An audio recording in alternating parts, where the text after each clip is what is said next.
Good evening, passengers. We hope to have a calm flight here on SID View Airlines. But the sun's out, so guns out for the high roller fans.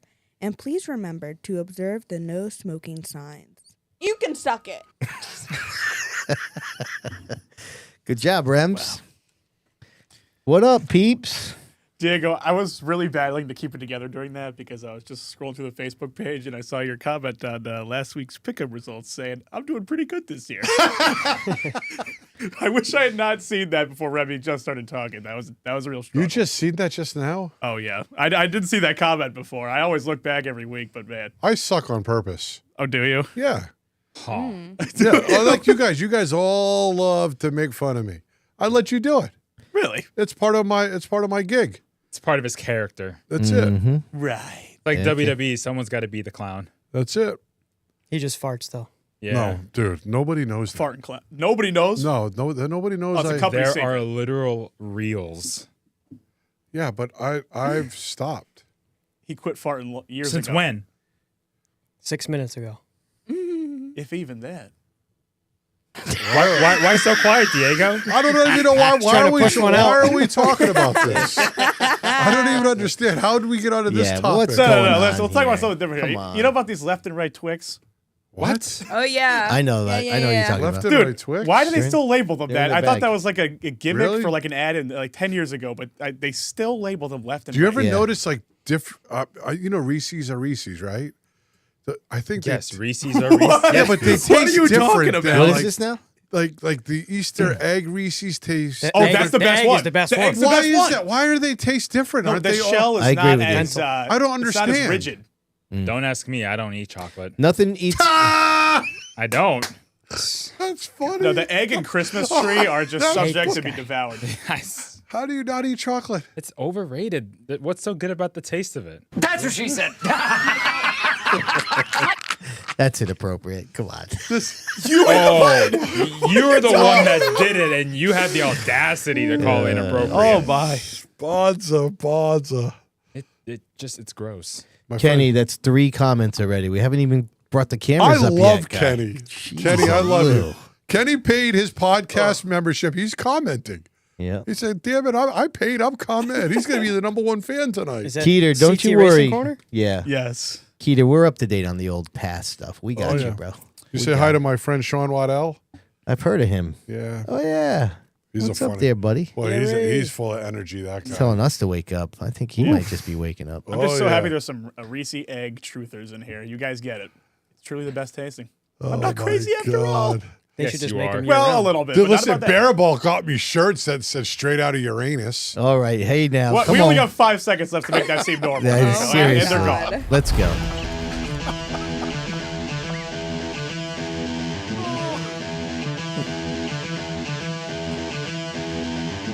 What's your record? Well, let's start the insanity. What's up, everybody? Welcome back to the Man Cave for next edition of the SID's View podcast. We're going to have a good time tonight. I can feel it already.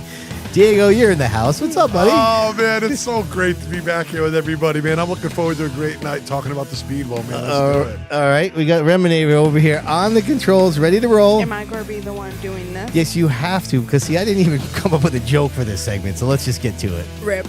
Yo, yo, yo! It's a beautiful Tuesday. I'm here with my boys. Let's do this. All right, our man Fro is back in the house, and that's right, it is a Fro again. We're glad to see it. That's right, everybody. The Fro is back in the house, and as Sid alluded to, I'm almost burnt out from even just the pre-show banter that went on in here. Let's get out of the show already. I can't waste no more damn time. All right, Bonsa is over the news desk with all the results. The OGs are back and bring a new winner. Post-race problems in pass while Seekonk's own conquers Talladega. More coming up in the weekly update. All right, my man. We'll get back to you there in a little bit. Now, if everybody wants to join the fun, you got to go to youtube.com/SidsView/join. Get yourself a podcast membership. Wouldn't you know, we got a couple people already got some for tonight's show, so that's good to see. We're over 100 175 members to our podcast Hell channel. yeah. Nice. Can't thank you all enough. Yeah, that's really awesome. And you get bonus content on Thursdays as well as getting into the live chat. And we have been chatting with the 2025 Speedbowl SK Modified Champion, the High Rollers in the house. What's up, Andrew? What's up? Thank you for having me back again. Yeah, we appreciate you coming in. Andrew is the first driver to make a repeat appearance in the old Sid's View hot seat, Seacon Grand Prix hot seat, that is, actually. So glad to have him with us. We're going to have a good time tonight. Let's get our friends over there at the Monaco Ford results ticker up and running. Top 5 finishers. Most of the events down at the old Speedbowl this week. Before we get into a little bit of that, let's talk about a couple things here real quick. If I can just say, I know it's a racing podcast, but the Game 7 last night between the Toronto Blue Jays and the Seattle Mariners was freaking awesome. You are a baseball fan, and don't get better than that. That George Springer home run. Yeah, it was gives awesome. You goosebumps. Yeah, it was really cool. So Amazing. the I Dodgers. have no idea what you're talking about. Really, you don't follow the baseball playoffs at all? I watch when it's on, but no. Yeah. I thought the Giants game was far more spectacular of a comeback win I Sunday mean, that was night. pretty bad. Yeah, I know. Yeah. Listen, everybody keeps asking me if I'm upset. I mean, I'm really not. The Giants have their quarterback. Dude, Dart is badass. That's what I'm saying. Did you see the weren't gonna- passion after when he was like Right, crying he in the was locker pissed, room? right. He was mad. No, So- Sid's just desensitized to disappointment. That's all it is with No, the that's, Giants. no, that's not it at all. Actually, I'm serious when I say like we have a quarterback. You can't be Rob. Are you all right over there? What? You just sound like you keep laughing over there in the He corner. is. Oh yeah. Well, I was just thinking about how amazing of a game that was. I've never seen anything like it. Yeah, I You mean, didn't watch, did you? he Huh? actually did. No, I yeah, did. he was in the group chat I with mean, us watching. again, I don't watch a lot, so I was like, maybe my sample size is just skewed. But I've never seen a game that ended like I that. could not that last believe it. quarter, I I'm- couldn't I'm- believe it. I'm up at the casino eating, and I'm like, damn. Yeah, 19-0. Yeah, then I'm like, damn. I mean, the interception? No, I mean, this is scripted. As What the- bad as it, and it was a bad loss. But I mean, the Giants are not a good team. But they have a quarterback, and that's what you need in the league to be good. Is you have to have a quarter. If you don't have a quarterback, you're I screwed. think the Giants have a pretty decent team. Like They're all right. They'll be all right. could. They'll They're be better. definitely way better than they were. They could almost win. Like, it's weird. The league's weird this year. It's Yes. like, it's almost like any team could lose any game. Any Oh, team could almost win definitely. any game. It's Yeah. so weird. Besides the Jets, but Espe- other than or that, the Dolphins. yeah, Yeah. them too. But like the Giants got that like they They got that do. swag to them a They little got a bit. little They got some something. younger guys Oh, on the they team that are definitely have fun. it. I mean, I was texting with my man Eric Burnt. You know, he's a diehard Giants fan like myself. So we've basked in our misery. Waddell's another one I was telling Eric, I'm like, you know what? Like we're not going to the playoffs, but as long as we get better, like we've been bad for a long Oh, time. you guys, yeah, Right. but you guys have hope. We do. I mean, you Your have team, I don't know have if- You guys oh, have hope. dude, you guys lost your wide receiver Dude. one, and he was clapping on the way out. He was so Dude, happy to be yeah. out. I of there. know, but I mean, like you guys have something to grab onto. Yeah, you're struggling. Do you know what I mean? I'm like, man, we are like looking at rebuilding for Right. another 3 to 5. Well, Sid, talking about the playoffs, that NFC East is kind of a toss-up, to be honest, because not really much good is going on that No, it's division true, overall. but still, even so, the Giants. They're listen. It's a racing podcast. Let's move on. So we're getting to the Smacktoberfest, but before we do, just a shout out to Brad and Lisa Vogelsong, who are both now in retirement, and they are selling their house and they're taking their RV across country and gonna How enjoy the cool. land. It's awesome. My aunt and uncle did that about maybe 20 years ago. My uncle's a retired jazz musician, and my aunt was a teacher. And when she retired, they did the same thing: sold their house and traveled the country for about 3 or 4 years. And and it looks like they're going to go to a bunch of different racetracks. And so I wish them the best. I know they're going to have a blast. But the Speedbowl's going to miss them. Mm-hmm. And Dude, they do a lot. They do. They do a lot of those little things, whether it's the maintenance of the track, the logistics, fan engagement, all the kind of little things that you need when you're operating a track to make things go. They were a big part of that for a long time. And they were both pretty badass when they were racing on Wednesday nights. They both won a bunch of races. I believe Brad has the most X-Car wins and titles. And Lisa was one hell of a Women on Wheels competitor back in the day, too. Yeah. Her and Ray Christian's mom, Kathy, were both tearing it up back then. So just two great people. They're definitely going to be missed. Yeah, going to be missed Yeah. big time. Definitely going to be missed. So listen, Smacktoberfest, man. Lots to go over here. Diego, why don't you start us off here with this event? Well, I can tell you this, man. Just from being do I call myself a speedvillian or what the hell do I call myself? You know, I'm a diehard Speedbowl guy, man. Right. Yeah. And I myself personally haven't felt the excitement that I felt the week leading up to the event in a long time. Yeah. It hasn't been since my brother ran the track, honestly. That obviously everybody knows we have a truck. We made a deal with Nubsy, got a truck, and we were coming back to the bowl in a truck with Marshall's Tour, and we ran Marshall's Tour. That's how we got started. Right.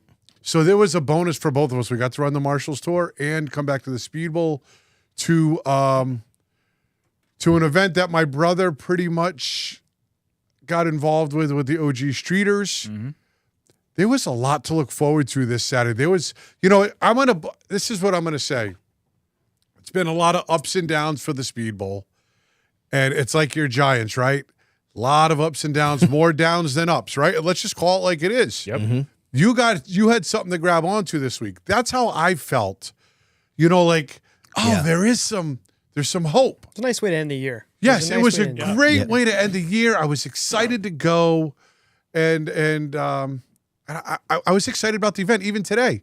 I was really excited about the whole event, and I still feel good about it. So I was down there, and I couldn't stay for the whole event, but I went down there for a little while, and I was, you saw me there. I was messing around with some new I was equipment. surprised to see you. Well, I got a new setup that I'm going to be using at Seekonk for the Monaco race, and I needed a little practice with it. Yeah. As I was telling the drivers, this is my video geek equivalent to seat time. Yes. I needed to kind of figure out. Yeah, I seen you walking around. I'm like, what the hell's Sid doing? It's a gimbal setup, and it's a different discipline, so it takes a little something. But anyways, I echo what you're saying is that the vibe there was great. Everybody was super energized, and it was really neat to see like Travis Downey and the Gambacordas and Paul Verricchio and like new faces down there, and that was great. I saw your brother briefly, and he did not look stressed out. He looked like he was actually having a good time, which I was pleasantly surprised, because whenever you're in charge of an event like that, that could be a problem, or could be overwhelming in terms of being stressed out. And so listen, I applaud your brother for the efforts that he did there. I applaud our buddy DeSalvo for Skate Kit doing their thing with the legend cars. The only issue I have is as the event itself, they packed too much into it. The pit gates opened at 9, and the last Enduro ended at 10:30. That's a 13-and-a-half-hour day. And I just feel like it was a little bit too much for that event. I mean, you can't. That's way too long of an event. Well, what I think kind of happened there too is it snowballed. Well, I don't know about this, but the OG Streeters was a last-minute ad. Right, but then after that, then there was the legend cars, and then there was the trucks. Yes. Right, Smacktoberfest typically was enduros and an open streeter race. Yes, and now you had 3 new races, one of which was a 50-lapper and one of which was a 75-lapper. Yes, that's a lot. So I don't think in the original planning of the Speedbowl staff, when they planned that schedule, the truck race wasn't on the schedule. Like you said, I don't think the legend race. These all had got put on really like within the last month. Right. And so it's just they to the Speedbowl's defense, they put the premier divisions in there first, so all of us the enduros always have to go last. Yeah, there's no question about that. I mean, I was at Chili's by 7:00. Right. Eating dinner, But if you were running an enduro, you had to wait another 3 hours to actually go on the track. I think. Sorry to cut you off. I was just going to say, additionally, like I'm a racer, but as a race fan, I went and watched in the stands. I think that those additional races they added is what made me go. Yeah. Like I don't know. I don't know if without the trucks, the legend cars, and the OG Streeter race, just the open street stocks. I agree. I don't know if I would have went, to be honest with you. Right. But That's a great I went point. and bought a ticket and sat in the grandstands and had a hell of a time. The place was packed. A lot of people That's there. a great point. Yeah, it really How is. many other people in the stands were there because of the of that. added-on Yeah. shows? Right. Yep. I mean, the OG Streeter was the talk of the town. I mean, it's hard to. I heard about that more than I heard about the event as a whole. That really. race was promoted. You know, obviously you guys know my brother is a hell of a promoter. When he gets behind something and is passionate about something, he's in it. And he pushed it. He does a great job with social media.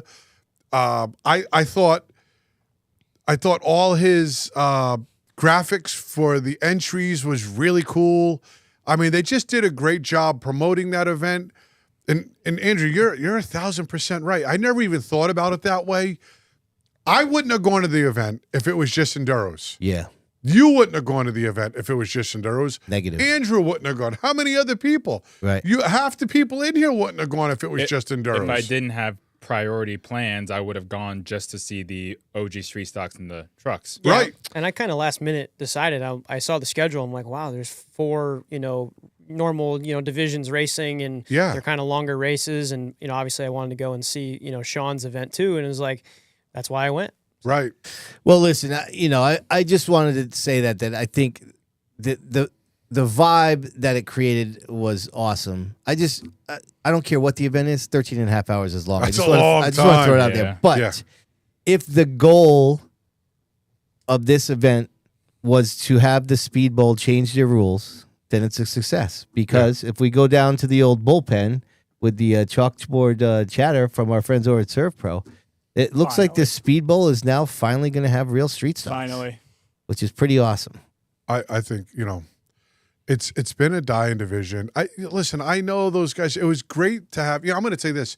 I was sitting in line to go in, and I was hanging out with Downey and Putnam, Gary Patnode. Yep. There was a few of these I really enjoyed just the camaraderie in the line to get into the races. Yeah. Was fun.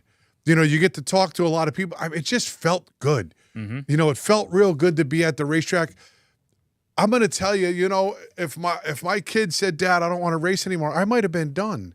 That's how I've been feeling about racing lately. It's just, it sucked the energy out of me. Right. It's just not what it used to be. And so it was a lot of fun for us to go back, us racers, to go back to our favorite racetrack and have such positive vibes for a Right. day. It's been so long that it's felt this good. And I know the Speedbowl's hands were tied with the schedule, and I've thought about it. I'm like, damn. I remember coming home. I went to Chili's. We hung out there for like 2 hours. I had to go home to feed my dog at 9:30, and I'm like, damn, they're still going. The legend car race didn't help because I thought that they had a lot of cautions and a red flag. Yeah. I thought with the time that I could spend down there, I was going to be able to see the legend car race and the OG streeter race, which is what I really wanted to see. And I had plans with my wife, and I had to leave, and the legend car race just took forever. Well, there was a caution, I think, as they were doing pace laps before it even started. They wrecked before they I went heard green. about that, And, Did they really? Yeah. Oh, you're serious? Yes, they On the did. legend No, car seriously, race. they Yeah. did. Wow. I don't remember exactly what happened, but they wrecked in turn 1, like under pace laps, and then I think they wrecked on lap 1. Wow. So it was a while before they Right. completed a lap. Great race, though. Yeah. All right. Well, amazing. listen. Before we get into all that, let's get Bonssa here kickstarted for the old weekly update. Let's get you up. Oh, boy. There it is. Sponsored by Fowler's Auto Wrecking. So let's begin at the Waterford Speedbowl with the OG Street Stock 25. Mm-hmm. Matt Lewinsky-Lowe driving the 31, which Ryan Waterman drove the previous years. He gets the win after Nicholas Hovey and Aaron Plemons tangled while battling for the lead, and that's Lewinsky-Lowe's first win at the Speedbowl. Who the hell saw that coming? Ryan Waterman's car, he said. Oh, yeah. I Yeah. mean, listen, I was intently watching all day. I wanted to see lap times. I wanted to see the comparison, to our streeters now. Yep. And it's no surprise. Lewinsky-Lowe is good. Yeah. Team up with Ryan Waterman. And I Right. think Nick Bendiak. Yeah. You knew they were going to be there was quite a good drive. The sad part is there was a lot of good cars, a lot of first time drivers at the track, right, Andrew? So it's not Stafford. No. And I was talking in line with like Travis Downey. I'm like, listen, Yeah, that was his first time stepping on the Speedbowl property. right. And I'm like, I know Stafford's fast. The Speedbowl's faster. Mm. And the reason why I say that is because it's bang bang, right? Yeah, when I talked to him, he was like, "Oh, it's different here. You're up on it all the time." I said, Right. "Yeah, Yeah. constantly." You are chewing the wheel every lap. There's And no if take you- a break down the No, it backstretch. appears faster from inside. I mean, even visually, you're like things are just happening faster. Raw speed, whatever. But the rate at which you have to process the information there is a lot faster. Right? You Andrew don't will really tell have- you, it's don't bang really have bang. a straightaway. If you don't make the move, you're already lost. Yeah, it's all about momentum. It's fast. I mean, but that event was awesome. It brought out different drivers from different tracks, different divisions. I mean, SK Light guys racing street stocks, C-Conk guys racing their trucks. I mean, there was so many different guys from different racetracks racing that day. It was like a pipe dream. It was awesome. It was pretty yeah. cool. The thing about Matt Lewinsky-Lowe, he drove the 31 at Stafford the week Clemens had his flat tire and broke. He was running third, I think, before that incident happened. So he showed a lot of speed in that race. He was good enough there to win. Yeah. So You know, it's not yeah. the biggest surprise that he had a fast car for Waterford. That car is fast, and Lewinsky-Lowe's no slouch either. He won a late model race at Thompson this year. Yeah, listen. how about- Hold on, Remy. Play Yeah. the damn clip, will you? Okay. Wow. What a move this is. Watch this move by Hovey. Like, the dude is a beast on the wheel. Look at him. So that's Sends it. yep. Oh, like really? That Wow. was dude, that was disrespectful right That there. is a send. That was disrespectful. Hey, they didn't wreck. I haven't seen that 17. Oh my.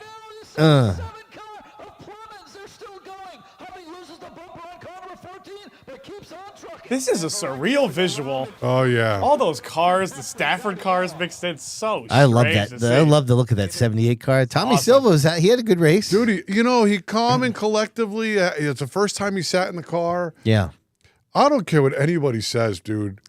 Tommy Silva, my man is a shoe. Like, dude, you could put him in any good car. Yeah, and he'll win you a race. If you watched him during that race, because I watched him, and so Tommy's been a lifelong friend of mine, and I was rooting for him. Shit got real ugly for him on a couple of them restarts because there was a lot of screwing around going. Yep. And Tommy just, he just raced like a veteran. He let shit pan out, fell in line like fourth, and before you know it, he's back in third. Or, he did a great job of not getting all jammed up because it's easy during those situations when you're middle, 3 wide to just be like, oh, Right. and freeze. And he didn't do it. And if you've seen him get out, I think, did he finish second? Yeah. Yep. He got out, man. My man was like, "Woo!" He was like Tommy Silva style, Yeah. and Little Mason, Yep. dude. My man is awesome. I mean, he's taking notes in the pits for Tommy, tire pressures, tire temps. He's like pretty much yelling at his mom. And then when Tommy had to go to tech, he's like, Diego, you got jack stands for me? And so he's carrying his basket. That thing is loaded.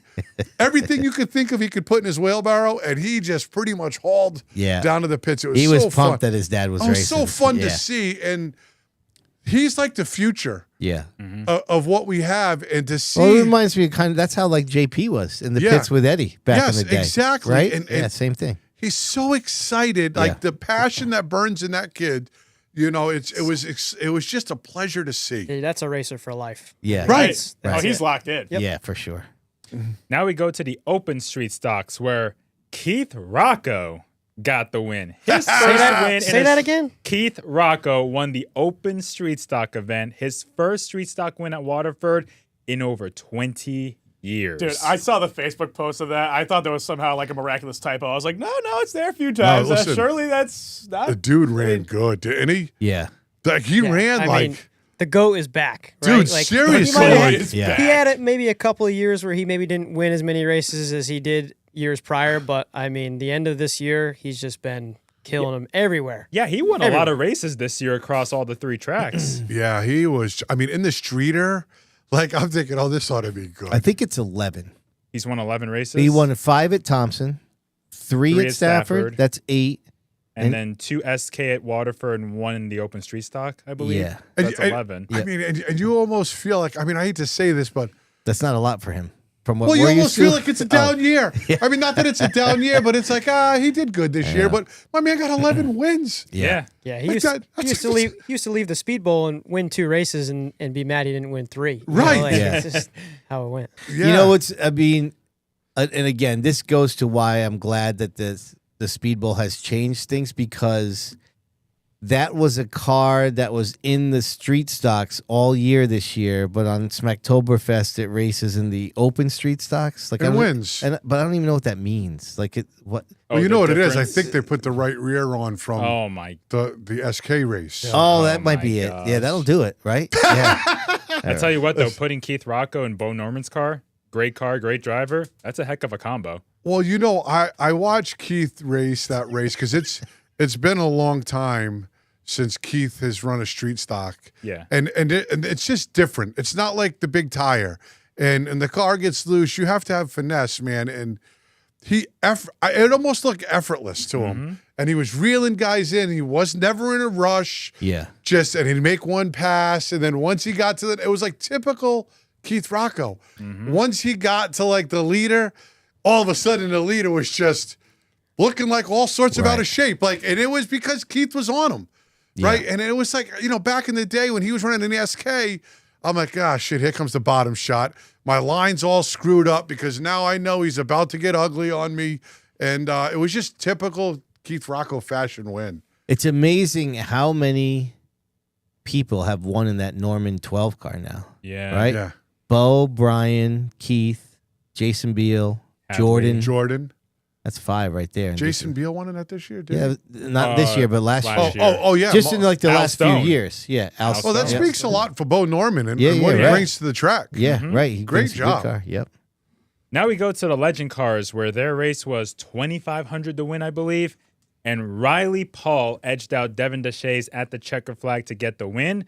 And there was also issues amongst the leaders in this race. PJ Evans and Zach Martinez were battling for the lead. They got together, causing Evans and Brandon Martinez to crash out of the race.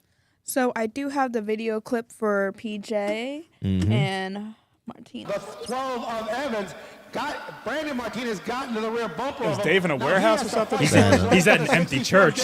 This race from the stands, I had me on my feet. Seriously, it was right? Awesome. Yep. It was so awesome. These are two They were crossing each real other over wheelmen. for a while. Martinez goes to the inside. Okay. Contact in the front stretch. Wow, big. Contact in the front stretch. That could have been worse considering all those I know, what a a lot cut. worse. I don't know. What do you think? I just think that's hard racing. Yeah, but I'm going to say this. I'm just going to say it like I saw the race. Obviously, I'm a PJ Evans fan. Yeah, so am I. And the way I looked at it for a while, the Martinez's aren't nice to PJ. That's what it looked like to me on the track. The fat man, is that his name? Batman? Well, I don't know. Is it Batman? What? Well, Two very different names. fat- no, I don't know what they call him. It's Batman. Oh, Batman. I What are didn't you mean fucking that. stupid? That was never meant to be. I don't know if he's listening, but he constantly kept coming, and it was almost like he was tagging the 12 on purpose, and then he would lose it, and then when he got back there, he would just keep trying to do it again. To me, it was aggravating to watch because it was like PJ, But that wasn't him. huh? You're talking about Brandon, but that was Zach PJ and Martinez. Zach that got together right there. But Brandon was behind him. You didn't watch prior to Brandon was. He had to go by Brandon. The three of them were going at it, Right. Towards the Did middle you of that see race. it that way? Yeah, I'm not listen, saying I don't want you to call, but No, they were racing. They were racing very hard. It was a hard race up front for sure, and obviously Brandon and Zach, that it's his brother, so if he can't win, he's gonna want his brother to try and help his brother win, and not that maybe it went down that way, but they were all racing very hard up front. I mean, there was no doubt about that. It was a good race. What did you see, Rob? There, you seemed to have a reaction when you saw that. To what, the incident? Yeah. No, I didn't think there was anything egregious. I mean, that they made contact basically dead on. They were in a dead heat when they made contact. I mean, the wheels stick out a little bit. I don't think it was really an intent to end the I day think- for him. I just thought it was a hard race. Like you said. You could see Zach trying to cross over PJ and PJ Right. trying to cover the trying to crossover. protect the crossover. Yeah, and for they sure. converged. I'm going to say I don't think that the wreck was malicious. No, I don't think it was either. I'm not saying that at all because it was. I mean, they were crossing each other over for how Yeah. long, Andrew? 5 laps. I mean, yeah, maybe even Maybe longer even than that. longer. It was maybe even longer. great race. Yeah. It was spectacular to watch. It was so fun to watch. And the only reason why I brought up his brother because I thought he was being vicious to PJ, and it looked like he was getting outnumbered to me. And I'm like, damn, just let these guys race. He just went by you clean, and now it's getting to be brutal. But I felt bad for PJ. He's won a lot of big. I didn't realize those guys, they don't really get paid, do they? They don't get paid at Seekonk, right? When they win there, there's no paycheck. And Oh, really? I didn't. yeah, know they that. don't get paid. And then their paycheck at the Speedbowl is like $150 or something, $175 to win. So $2,500 to win. $2,500 I mean, that's Right. a big deal. And I know PJ has won a 40 lapper, which had paid like, I was talking to Phil, like $700. There's another one that paid a lot. So you have to know that PJ is going to be a threat. You know, if they don't wreck, what happens? You know, we'll never know. But Sometimes you got 2 or 3 drivers who are amongst the best in that division. They race each other hard, and sometimes when you race hard, there's accidents. It just Martinez is happens. nasty. He is. Both of them. They both are super good at what they do. PJ is on his own island with his dad. He is really talented. Yeah. And Riley Paul, that's the year he's had. He's had a great year this year.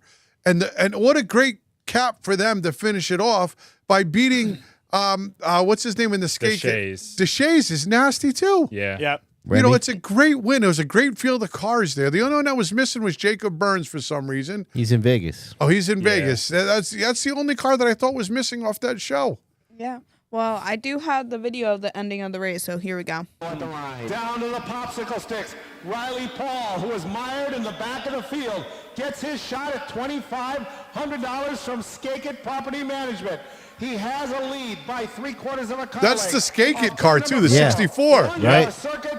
The battle for the money is on. 1 lap to go. 1 lap to go. $2,500 on the line between Riley Paul. I mean, it was a messy race, but you can't ask for better than 5 this is cars good. in a Yeah. bunch This going is for good the right win. here. And they're being orderly. Oh, Get back over there, Nick. Come on.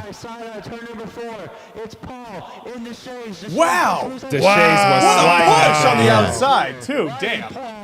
Let's see. Yeah, Paul did a really good job. The Shays is nasty right there. I mean, the fact that he can do that, the late model legend car race so differently there. I had Just to be able give- hop back and forth. That's impressive. Sorry, Rob. I had to give the Legends a lot of credit this year. They had a really good year at Waterford. They've always had full fields. Yeah, and I think they were probably, with the mini stocks, probably one of the best divisions all season long at Waterford. They had some great had a action. crazy good car from count start at to the finale. finish. And there was times that I thought, and my brother would disagree, even when Brody was running them, I didn't think they belonged on Saturday anymore because they were getting like 7, 9 cars.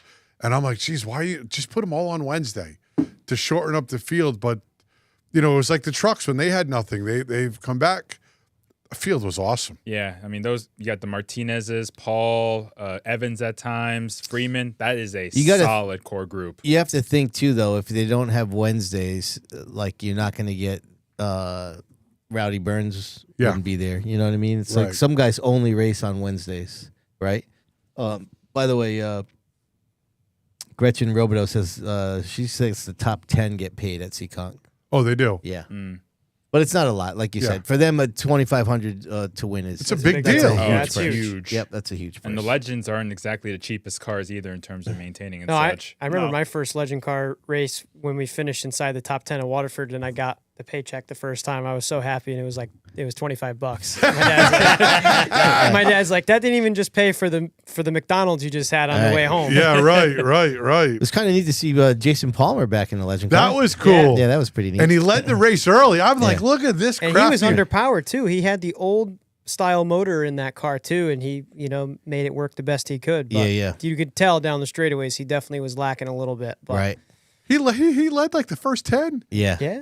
Right? I'm Yeah, like, it look was at this neat. dude, Yeah. boy. Like, Palmer is unbelievable. Right. And he's he cut his teeth in Oh, Legends, dude. right? I mean, other than Nasty. maybe his dad, who knows those cars better than him? Robert Right. Bloxham Yeah. was out there in a Legend car too. He Was he? Yes, he was. Blocks. I didn't even know which one was he in. He was in one of the 79? 79 car. Okay. Yeah. That's so odd. That's One of like the an alternate Kimmers universe cars, yeah. type event right here. I don't even know what the hell. That's But so I mean, cool. you had It's guys so from all awesome. different tracks, Right. different divisions. It was Disciplines. awesome. Hey, we got to give a shout out to our man KJ Rocco. We were noticing this. Actually, Preston noticed this when we were screening all the footage. He's getting his seat time in, spun out numerous times. Dude, he's awesome. But he doesn't sit there, wait for a yellow flag or anything. He spins out and he gets it going. He doesn't hold up the show. Oh, yeah. That's for a kid his age to do that. That's pretty awesome. It's great. You know what I mean? A lot of times when we watch a race and you see somebody that's learning and they're spinning out, and it's affecting the show. And that wasn't the case with him. He was doing the right thing there. I thought that was How pretty cool. long before that kid's winning? Oh, he's going to be tearing it up, Right? It's coming. Right. It's coming. That's what I'm saying. Right. How long? I It's mean, yeah, you definitely look coming. at him now and say, damn, what's wrong with KJ? Yeah. Wait a year or two. Right. Oh, Well, he's and going to those- be peppering the hell out of you, Well, crossing you over for 4. I can Because see it. I believe at the Berlin, they're like, glad that dude ain't here anymore. Right. Yeah. Because he was carving him up. He was really fast at the Wild Thing Karts at Stafford before they stopped Yeah. racing there Yeah. full time. Yeah. He's a And the- Rocco. He's going to win races. Right. Yeah. And the legend cars are no joke. A lot of people will tell you they are the hardest cars to drive out Yeah. of anything Yeah. most people have raced. It's a learning curve. For sure. Now let's go to the Pro Trucks. It was the Pro Truck Nationals, I believe it was called. And Ryan Lynham, ever heard of him? Oh, yeah. And he gets the victory in dominating fashion. I believe that's his first Pro Truck win Yeah. in the tour. Real quick, though, I got to, because we were part of that event, Northeast Trucking Off-Road and Jason Paquette and Todd Taylor. Yep. I don't know how many people know, but they pretty much organized and ran that whole event. They put that event together. And they were giving away bikes. They were right? giving away Yep. bikes. Jason didn't race because he's like my brother. Right. He was involved. He was involved with the show, wanted the show to go off. It's local to their business. I think it's fantastic that these guys care about racing that much that they're going out of their way to put on probably the best paying pro truck race there probably has been. We used to have to go to Wiscasset, but now it's right here at the Speedbowl. What was that race to win? $3,000, $5,000, $3,000. Wow. It's not bad. $3,000 Not bad to at win the all. race. Yeah. And it was 300 to start. Yep. Which Oh, is wow. 300 to start that race. So, they did a great job, and I'm going to tell you this: Jason came around and Jason Beal just confirmed there, $3K to win. and shook my hand and thanked us for coming, and Jason Paquette? yeah, Yeah. and we had a bonus from the week before for passing the most trucks, which was really cool. So it made me feel super appreciated. Yeah. And that's why I told you the vibe and the jujus were real good. I mean, Jason's been, and listen, like full disclaimers, a sponsor of the podcast. Yeah. He did the pick'ems for a long time, and he's doing a lot, giving back to the sport. Yes, So, and the he was sport- out for a while. Yeah, he was, right. 'Cause He he was was- an X-Car guy back in the day, right? Yeah, and when he Wednesdays just first left. started. Yeah. And him and Danny LaJeunesse is Yeah. with him. Yep. And these people get back in the race, and it's what we need. 100%. So anyways, the race was great. I love Marshall's series. And I think Tom Fox race directed the whole race for that event. And so it was really cool. It was fun to be part of. Yeah. It's fun to be back home in a truck for us. Ryan Lynham is next level fast right now. and so everybody's got to do a lot of homework. And I tell people, if you're not going to be innovative, then stay home, right? Because you got to try to do something different to catch Right. that cat, because they're firing all cylinders with him and Scoots. But there was a lot of great drivers there. Chris Palomar ran well. Yep. Corey Coates ran really well. Jason Beal finished second, didn't he? Jason Beal is, Yep. that kid, he won the track championship this year. We Yeah. never really spoke about him much. I remember asking him in the beginning of the year, Jason, you think you're going to run the full year? I don't think so. I'm going to take care of the kids. Depends on how we're running. I was going to pick him for my championship for the trucks. And what does he do? He goes out and wins, and he backs it up with a second place finish to Ryan Lynham. The great part is they're both Speedbowl guys. So Yeah. it was cool to see them, run really well in the truck race. Now let's go to the Enduros, because there are 5 Enduro races. Unbelievable. That's obscene. That's Sorry, a lot. continue. So we had the compact Enduros, where Billy Joe Prevost, which is a fantastic name, Awesome. gets the win after 100 laps of racing. They had a good amount of cars. 59 Wow. cars. Yeah. That's That's old solid. school That's Enduro pretty racing. solid. In the full-size Enduro, Charles Canfield takes the checkered flag, holding on to his decade-long winning streak. All right, hold on 1 second here. Well, what- Before you get to the compact enduro, because I just wanted to rattle off some names here that were in the compact one. So there was a Al Stone Jr. sighting in the that's Al Stone's the one we know from the Streeters. Oh. I think he wrecked bad early in That's the race. his son? No, Al Stone the Oh, third. Junior. His Oh, dad okay. is Al Stone Jr. Okay. Josh Galvin was in the house, listed as finished in 47th. Jim Solid. Babalacco, a solid. He goes back to the Streeters days from way back when. Just a couple names that I saw that Jay Caprio was in it. So there, Greg Prebo. So there's a lot of the Crown Vic guys, Cameron Verricchio. How about second place finisher? Oh yeah, Obi Ovid. Obi Ovid. Dude, Yeah. that dude is nasty. Yep. He's an interesting cat, man. Oh yeah. But for CJ, man, that's great. It's interesting that we were talking about him as surprisingly somebody who didn't win in the mini stock. So that was good to see him get off the schneid, so to speak. 24 in the full size. That's not bad. 24 cars.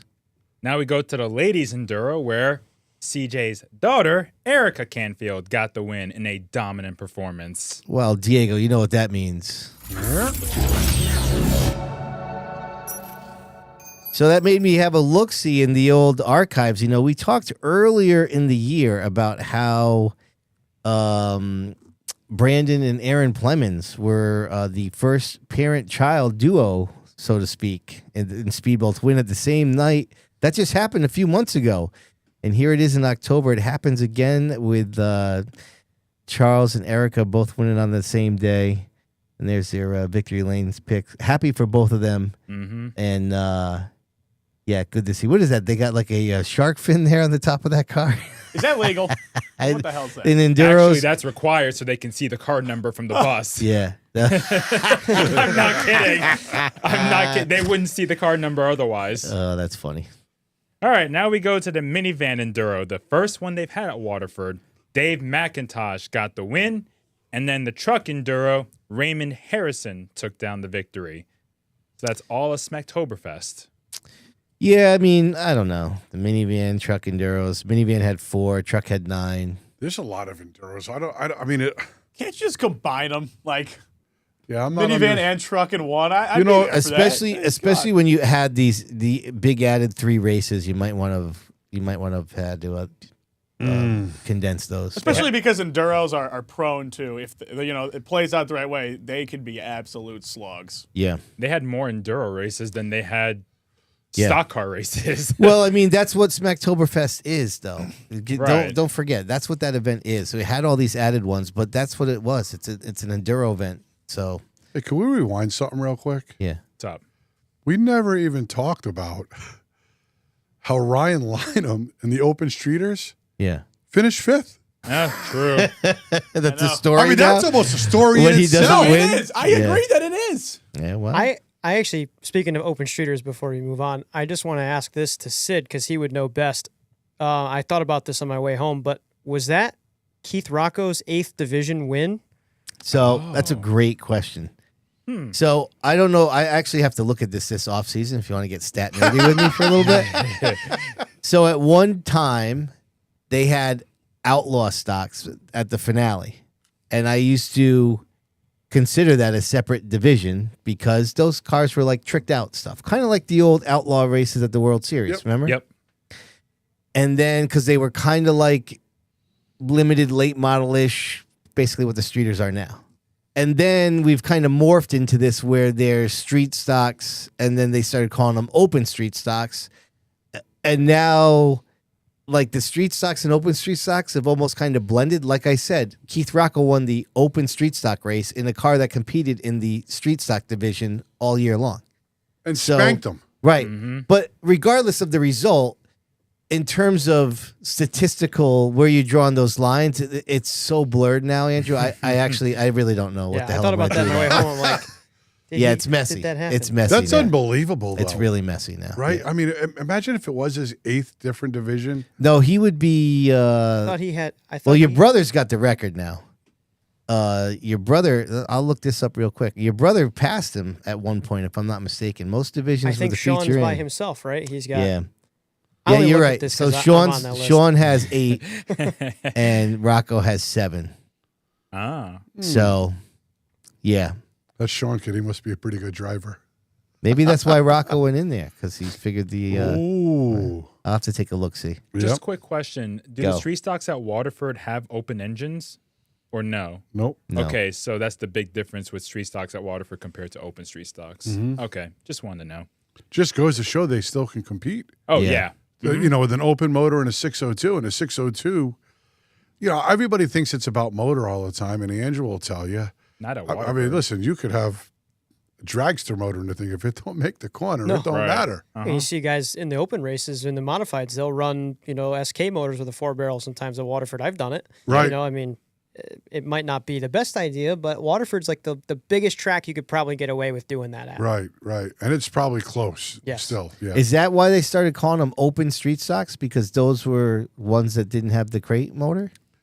Yeah, I think so. That's one of the rules. You can run an open motor and like line them in those guys. A lot of guys that go to Thompson, they come. They got big motors. They got bullets in the chamber, bring bro. the They stank. don't. Yeah, they bring the stank. Yeah, man. So I mean, they come to win. But they build a car, they come to win. All right, come on. It's 7:45. We got to get out of the Speedbowl. Let's go. We got more stuff to go All right, over. what are we going over now? We're going to Oxford. Hit it. They had a race on Friday with the Pro All-Star Series, and Austin Terrace won the 150-lap feature. We'll talk about him more in a moment. Okay. The next day at Oxford Plains was the American Canadian Tour race, where Gabe Brown got the win, becoming the first driver to win 3 points-paying races in the ACT in a season since 2017. Wow. That's how competitive that series is. I picked them. Anyways, You're 1 week. You'll get to your segment. Relax. now we go to the big story in Pass. They had the Pass 400, 3 segments, 400 laps in total at Oxford Plains. Originally, Austin Terrace was declared the winner, but following tech inspection of the engine in Terrace's car, it was found that the heads on the motor had been machined well past what is allowed for that engine option. So Pass ended up disqualifying the 29 of Terrace from all segments and the overall win. As a result, DJ Shaw was the overall winner of the event. The first segment, which was won by Terrace, went to Silas Ripley. Derek Griffith won the second segment. And then the final segment, which was also Terrace's win, went to DJ Shaw, who, by the way, is a 9-time Pass champion, 2 national titles, 7 Pass North championships. I hope you got all of that. I mean, that's not how you want to win it, but hey, if I was him, I'd freaking take it. Yeah, I mean, this is all out of our wheelhouse. The news came down right as we were prepping for the show, but Right. there's a lot of barking going on social media. So, Wow. um, It's a lot of money. Yeah, it seems to Terrace be a won heated the one. Oxford 250 this year, too. He's won some big events at Oxford this year. I find it interesting that he's disqualified from the Pass 400, but not the race on Friday. Maybe they only teched him after After maybe he passed tech after Friday. The race on but Friday was didn't- a separate race, right? It So they was, checked yes. something different. Possibly. Yeah. I'm not sure if somebody protested on Sunday or what. Don't know. Man, But that sucks. That though. sucks, though, huh? I think Oh, you're gonna come dude. home with 75K. Yeah. Wow. DJ Shaw ended up pocketing 50K for that win. Look, that's a They crazy put up amount. some. of They money. put up Payday. some big money, huh? Dude. Yeah. Andrew, why don't you guys build a pass car? Are you building one for me? Oh, my God. Yeah, I mean, listen, that's Man. a payout like that is going to make some people say, "Man, I should probably think about doing something like that, that's building a a pass nice- car." I mean, that's a big payday. Yeah, for That's big. sure. Now we go to Claremont Motorsports Park, where the Modified Racing Series was in town for their finale, and Jacob Perry secured the win. That race, I believe, went green to checker. Brett Meserve finished 5th to claim back-to-back championships. So he had 17 cars there. It's a good field. Not bad. Jacob Perry won. Ryan Doucette finished second. We see him on the Monaco Yeah. schedule quite a few times. Yep. Brian Roby was 4th. Meserve 5th. Andy Jankowiak was in the house. Our buddy Anthony Flannery finished 7th. Dylan Izzo was 8th. Joey Jarvis was there.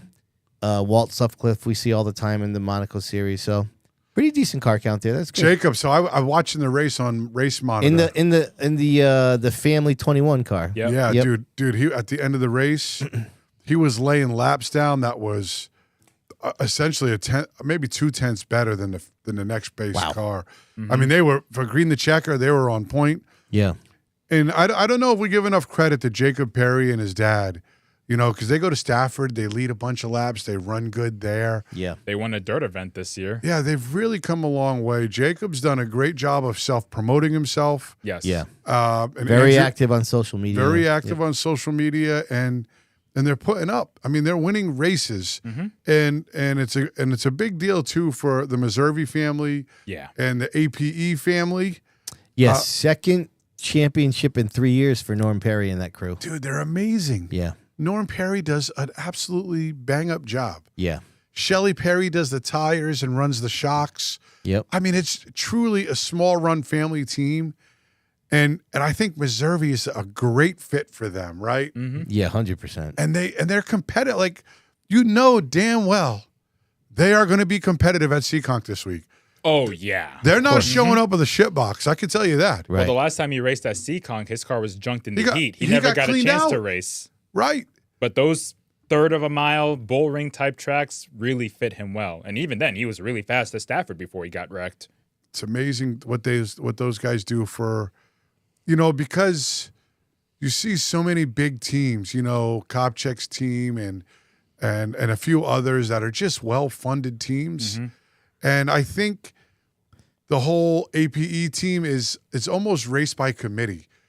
Everybody on the team puts in the kitty and they all enjoy to do it and do it for the love of the sport, and to come back and win a championship and be competitive everywhere is just awesome. Also at Claremont, the Pro 4 modifieds were in town, and Rob Riccardi Jr. got win number 6 on the year, while Randy Clark clinched the 2025 title. I appreciated that win. All right, listen, let's get to some points here real quick here from our friends over at JDL Motorsports. So, unfortunately, the PASS and the MRS, we do not have the final standings weren't available, but Brett and DJ are the champions in those two series. And then what else are we looking at? So we got ACT. We got the right. So ACT, the Whelen Modified Tour, and the Monaco Modifieds are all going to have their last event here in the coming days. So we're going to have another update with them next week, and then let's check out what else we have going on here. So the Pro 4s is the only update here, The trucks. and what's that now? Oh, no, sorry. The trucks were Thompson. My bad. Yeah, settle down Waterford over was a non-points race. So Randy Clark by a point over Doug Meservey, and they actually both leapfrogged Jack Dumas, who was the point leader going into the event. So a little bit of a shakeup there in the Pro 4s to close out the season. So we will get back to those points there with the Big 3 Series finishing it up here. And Diego Bonssa, over to you. I am not Diego. Well, But let's go to Talladega Super Speedway, where Seekonk native Gio Ruggiero won his first... hold on there, Bonssa. Oh, I'm not on the screen yet. Yeah, how about this? All right. Hi there. That's a little better. Let's try it again. Yeah, buddy. Talladega Super Speedway, where Seekonk native Gio Ruggiero got his first NASCAR Craftsman Truck Series victory. He led the most laps in the race, 37 to be exact, after starting on the pole. Oh, and he had to hold off his teammate and 10-time winner this year in Corey Haim to win the race. That's almost the most impressive part of that statement. Did you- Corey Haim's unstoppable. And That's Haim right did now. not, sorry, and Haim did not let him have it. They No, might have been no. teammates, but Haim made a move coming to the checkers, and Ruggiero pulled the block. Did you watch the race, Did Diego? watch the ending. You did? And, yeah, so, you know, I feel like I have a small connection there because, you know, Gio, everybody says Seekonk, but he ran a whole season down at the Speedbowl for Scott Harkin. And we spent many Wednesday nights with his father down at Longhorn after the races. And Gio was just a little guy.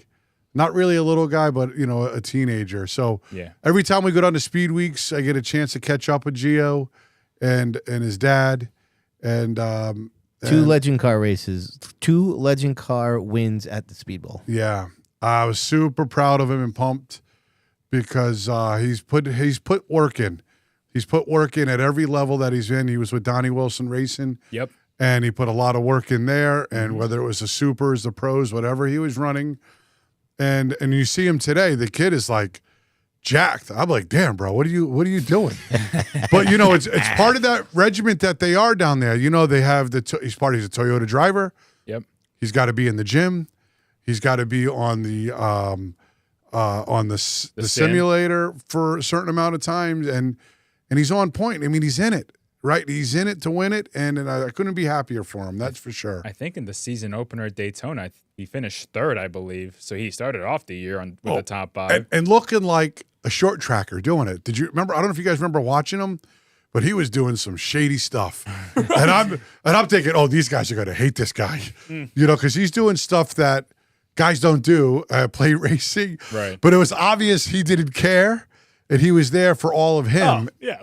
You know, and But it was great. It's great to watch, and especially because he's a true local guy that cut his teeth at Seekonk and then came down to the Speedbowl, and so you're super proud to root for him. That's for sure. And they're starting to have to drive those trucks again at Talladega. I mean, I don't know if it's the surface wearing or what, but they are bouncing around like crazy. It wasn't like that 5-10 years ago. Yeah. I think that probably played into a little bit more because he was able to make some crazy left and right moves that the other guys couldn't even keep up with. You're going to see a lot of wins from that kid over his career, I think. You know, he's pretty well funded. I think he's in a great team. Oh, yeah. It's going to be hard. I mean, it's going to be hard to keep him down. Once, you know, like Andrew, he ran on that run, man. It was 5 of the first 7. You know, once you get the momentum Get the rolling, monkey off your back. Yeah, you kinda get it rolling. But all of a sudden you're like, damn, did I just win again? well, who knows? I mean, if Corey Heim is out of there next year, that Gio's probably gonna be their guy, right? Yeah. I mean, like Corey Heim is kind of their main man, but I think he might be moving on after that. We'll see, but Gio will probably step into that role. It's And unbelievable, man. It's a great success story. always good to see local guys, from New England have success. I mean, unfortunately, you don't see it as much as you want to. So to see local guys, it gives a lot of us that are still here some hope that maybe there's an opportunity for us out there someday. 100%. So it's always good to see. I feel like it's happening more though. I mean, does that It seem feels like it. it's I mean, you? maybe it's just because we started doing the podcast, so we're like microscoping it kind of. But Maybe. there's been a lot of little pop-up starts for these guys recently. Yeah, I've wondered that too, Rob, right? Because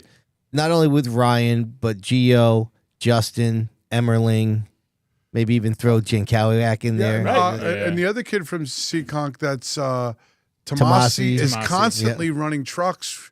You know, I know a lot of it's a money thing, but I mean, they're getting their time. No, it's good. Yeah, like Christopher getting a shot. Yeah. Yep. Christopher's shot was a big shot. Right. I mean, what a great opportunity. I mean, like, it's great that our young drivers, there's hope for you. There's hope for JP. Andrew's like, I'm ready. Yeah, no, but there is. I mean, you don't win.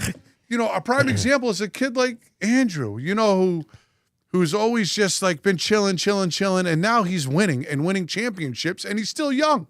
Yeah. Right? He's it just depends on if you're ready. I mean, like, you see some guys go and move up and run trucks or Xfinity or Cup, and they're like 18, 19, 20 years old, and you're like, all right, I'm 22, I'm already, I'm screwed. But then you see guys like Priest who maybe got a little bit of a later start, and it gives you more hope that, you don't have to be, 18 years old and be already in the trucks or Xfinity series. It just gives you more hope. Even for sure. Mike Jr. I mean, what is he, 26? I think that's right. Somewhere around there, yeah. Right. I mean, so How about Justin Bonsignor? Justin Bonsignor. Yeah. Right.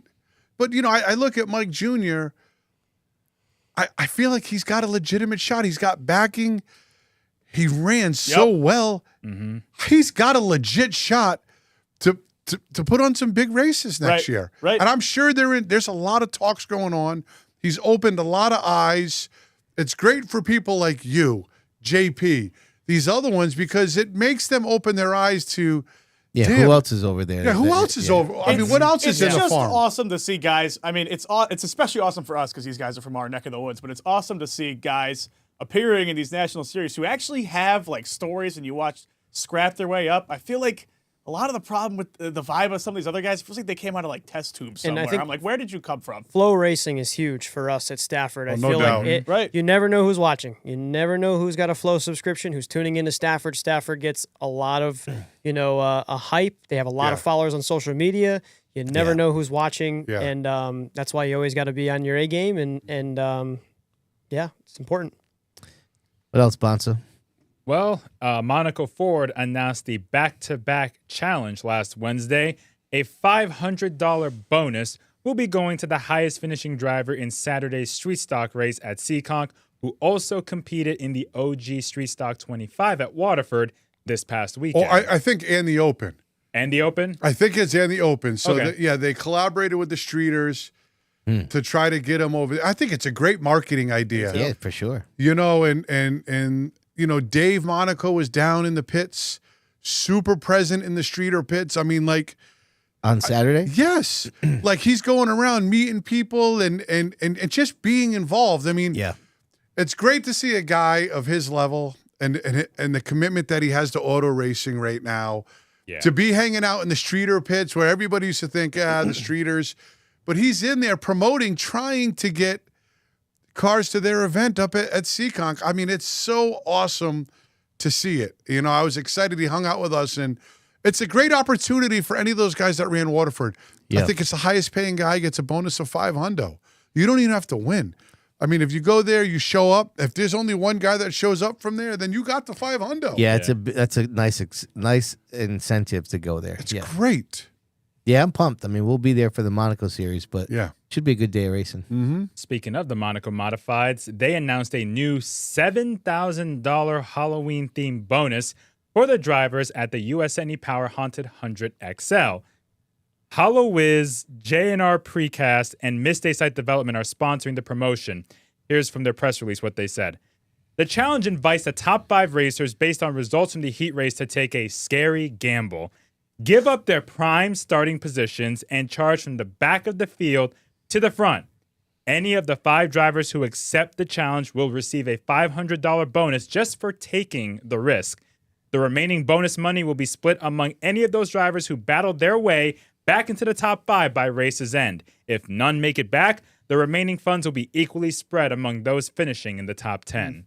I've always been a sucker for the bonuses like that. I mean, I love that it's like a voluntary second handicap, Man. and then because they chose to do it, it adds a little bit of personality. How to do it. you take I it, love though? it. Like, I mean, let's just hypothetically say it's like Williams. No, I mean, I would think Williams, no way. McKennedy, No way. and A points guy. Pastriak, Definitely they're not not. No way. taking it. they can't take it, I right? wouldn't think so. What if you're, a part-timer in the series? I mean, I would do it. Even if you're like Hirschman. I mean, why not? That's Right. tough. I mean, track position is very important there. I mean, some Yeah. guys Especially some there. guys don't even pit for a tire. They'll Right. stay out the Right. whole race. So I know. that's a tough call, but that's some good money on the line too. So there What is are, the total money? What did they say it was? Like, It's a $500 bonus just for taking the risk, and then the remaining money will be split among any of the drivers who get back into the top 5. And if none do make it to the top 5, it'll be split evenly. so is it a amongst the top total 10. of 7,000? It's total 7,000. Yes. So if I'm the only, so let's just say 4 guys take it. So and there's $5,000 left. yeah. I'm the one guy, and I make it to the top 5. Do I get You all get the 7? $5,000. 5G. Oh, 5 G's? Yeah. Oh, That's the way I understand Would you it. take it, Diego? I mean, in the position I'm in today, hell yeah. Exactly. if it's top 5 racers based on heat race results, I'm guessing that's going to be the heat race winners for sure. Yep. Yeah. And then depending on how many heats they have, the second place finisher from Heat 1. those Yeah. Yeah. heat 1, heat 2, whatever. That'll be interesting. But a guy like Matt Hirschman, who likes to save his tires, maybe he goes to the back, he'll ride around, not pit, everyone else pits, gets to the front. I mean, they call him Big Money Matt, Big right? money. So- There you go. We'll see. you never Listen, know. kudos to the series for putting this extra stuff on. Yeah, it's neat. Yeah, awesome. Yeah, it's fun to do, and like I said, they're getting innovative and Yep. trying to keep it interesting. Now we go back to Waterford, where they announced Monday night via their Facebook page that the new street stock rules for 2026 have been changed significantly and are now posted on their website to give teams ample time to get ready for that season. So it's funny. I was all set to have this big spiel about, well, that's all great until they post the rules. Let's see when Right. that happens. Yep. So kudos to the Speedbowl for posting the rules. I'm just remiss to say I wish they did a little bit better on the proofreading than a simple copy and paste from Stafford, straight because up there's copy and clear paste. stuff that just does not apply to the Speedbowl. There's that it's, links to the Stafford website in yeah, there. that's bad. Yeah. But I guess we can't be too picky about it. The bottom line is we all wanted them to change this division back to what actual street stocks are, and they have done that, and they posted the rules in time to Give people the chance to Right, change, right. and that's a good And idea. That's what I'm saying. This is like this is such a. It is so easy with the ball specifically to be pessimistic, to say, oh, they'll never change anything. Like, it's not even worth getting your hopes up because you know this will never happen, right? Oh, there's too many logistical challenges. I mean, this is, like you were saying earlier, Diego, like this is the hope that we needed for this division. I mean, yes, there might be growing pains. Yes, some guys might be annoyed, but it is hard to see this, in my opinion, is anything but a positive for the ball.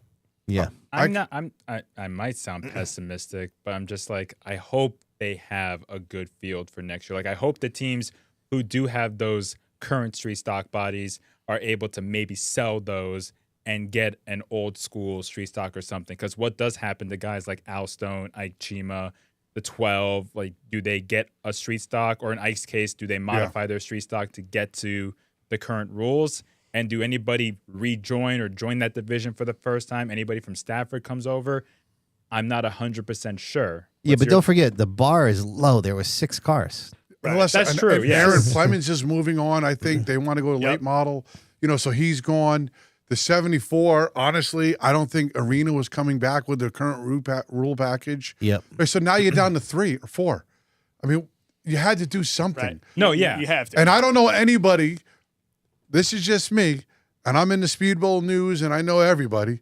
I don't know of one person saying, hey, I'm going to build a Speedbowl street stock and come race next year. Right. Right. Right? Nobody's doing Right. that. Under the old rules. Right. I can tell you this.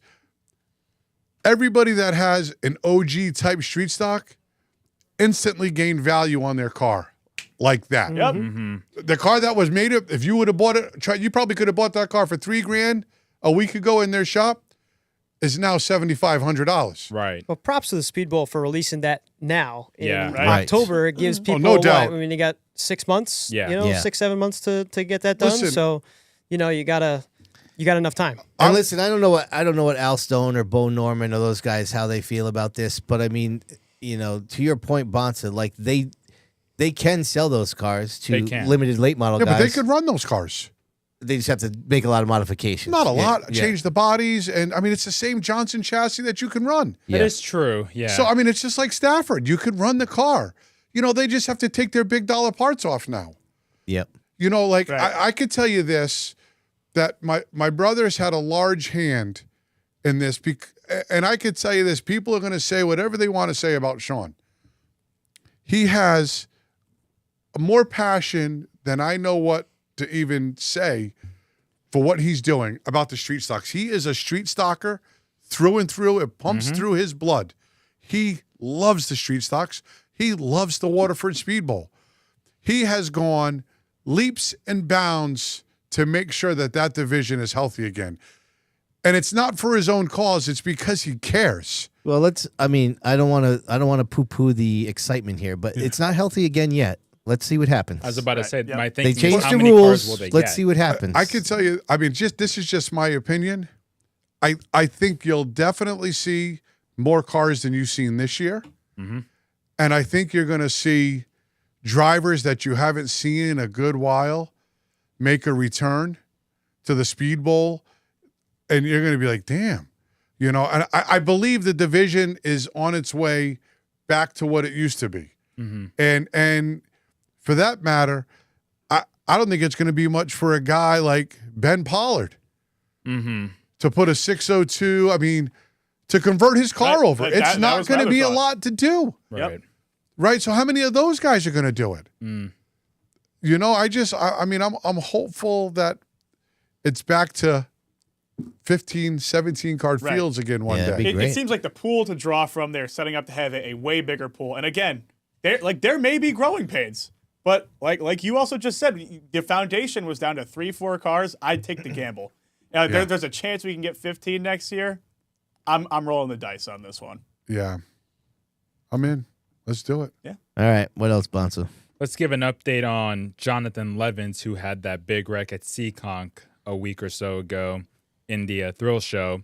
According to the latest update, Johnny remains in the neuro-intensive care unit. He remains unconscious. He is making baby steps towards his recovery. He is still intubated and sedated. The family would like to thank everyone for the overwhelming amount of love and support they have received. Please continue to keep Johnny in your prayers and thoughts. Yeah, just a gut wrenching Dude, story, man. It's just so. When you told me today about him, I just didn't grasp the magnitude. Yeah, of like what it breaks is your going heart on. thinking about his family. You're right. Yep. I mean, he hasn't been up, right? I don't believe so. Nope. It's so sad. Mm-hmm. God. Also want to just give a shout out to our man Tony Macrino, competitor at the Speedbowl for a long time. We've seen him at, I think, Thompson. He's raced as well. And Tony's going through some stuff as well. Oh, yeah. And he's got some news here where he's going to have some challenges ahead. So we're definitely thinking about him. We know he's a big fan of the podcast, always watching. Yeah. And for either Johnny or Tony, there's GoFundMe pages out there if you are, able to contribute and help them out. Of course. When you're going through stuff like this, it's a long recovery and tough to actually, you can't go to work. Especially a guy these like conditions. him, self-employed. Self-employed, yeah. You know, of it's course. not like you have a big pot at the end of the rainbow, because it's tough. Right. You know, and you still got to 100%, get by so. day to day. So think about it. Yep, thinking about both of them, and you hear stories like that, and it makes makes a lot of the rest of life pretty trivial. All the Seriously. stuff we fight and argue yeah. about, So, all right, Bonsa, that it, buddy? Yes, that is the Fowler's Auto Wrecking Weekly Update. All right, Reminator's a little bit under the weather, but you know what? She pulled a fast one here and showed up with her Led Zeppelin T-shirt. So we have all the faith in the world that she is going to channel her inner Robert Plant. She has no idea who that is. And we are going to do the Waddell Communications Nostalgia Nugget of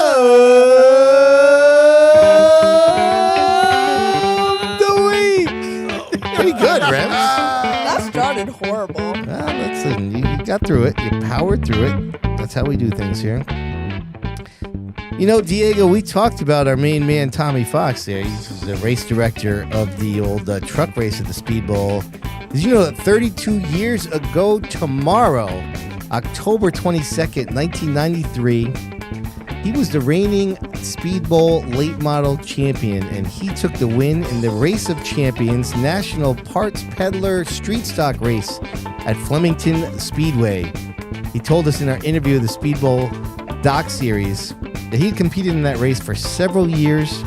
Many of them, he was leading the race, and at some point, something happened, and he never actually won the race. But in 1993, he finished second on the track, but apparent winner Shannon Connor was DQ'd in post-race tech, earning Fox the win in what was at the time one of the biggest regional events for weekly short track racers in fender divisions.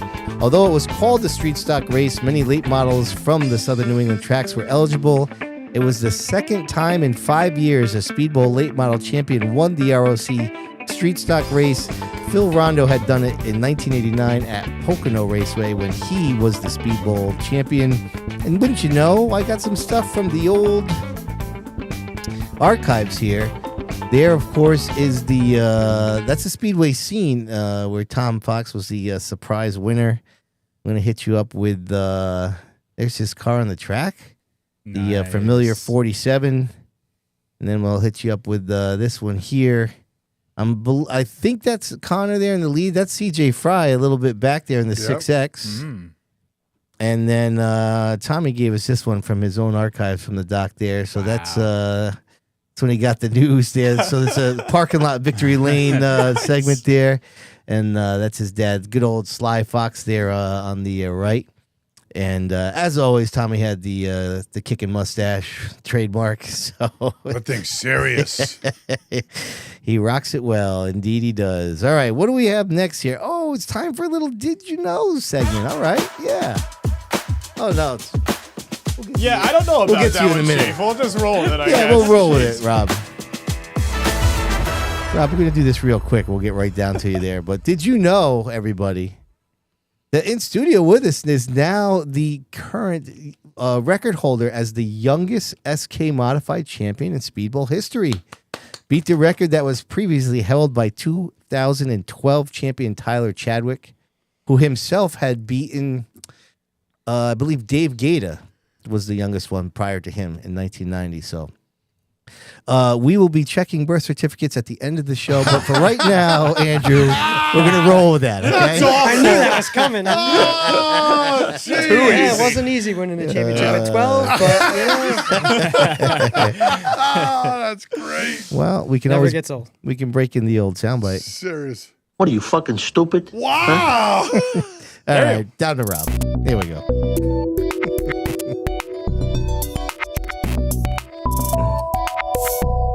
You know what's sad? I only get to do a few more of these this year. Only a few more Who's Retiree stat chats, but this one's very street stock heavy, so for all your streeter fans, get ready. Oh, all right. Looking forward to it. We got the back-to-back street stock challenge just announced that we talked about. And we always say it's impossible to get tracks to collaborate with each other. Do you think there will be a little more wiggle room maybe on the part of some of those tracks with promotions like this if they continue to appear more and more? No, I don't think so either. no chance. I don't know. I mean, did the tracks really collaborate? I mean, I know your brother touched base with David Arute, but other than that, I mean, that's not really a collaboration. Right, A lot of the heavy lifting was done by Sean and actually the competitors. right. So, yeah, I mean, listen, I almost feel like this. I understand the question and why it's relevant in light of the weekend's events, but I almost feel like this is just something that just keeps coming up. I just don't think it's just not something that's going to happen in today's world. Maybe I'm wrong on this, but I just don't. I just see the tracks. I don't want to say this wrong because I don't want to make it sound like they're, but their priority is their own business. Right. It's not. Although we would like to think that maybe they all hope for the health of the sport, and I think they do. But ultimately, it's about the health of the sport at their facility. That's what Right. they're concerned with. Right. They're not concerned. Stafford's not 100%. concerned with the Speedbowl. Mashad's not concerned with Stafford. Like it's not. That's just not Right. how it works. Right. So I don't know.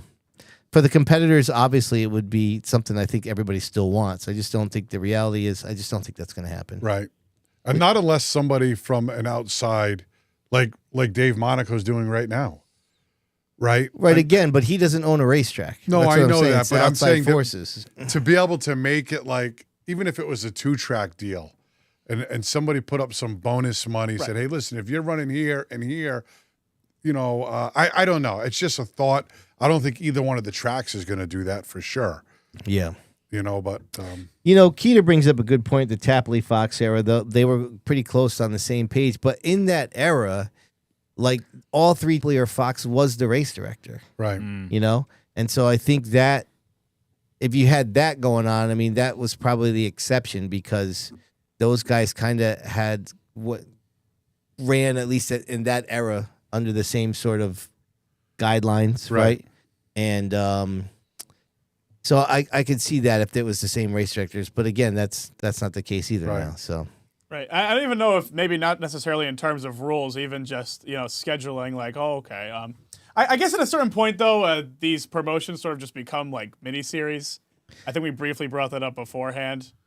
oh, well, that's all right. I might have misinterpreted you, Rob. I mean, scheduling is definitely different. I do think they do work with each other to an No doubt. extent with Right. scheduling. Yes, they yeah, do. Yeah, for sure. Yep. All right, let me throw one more at you.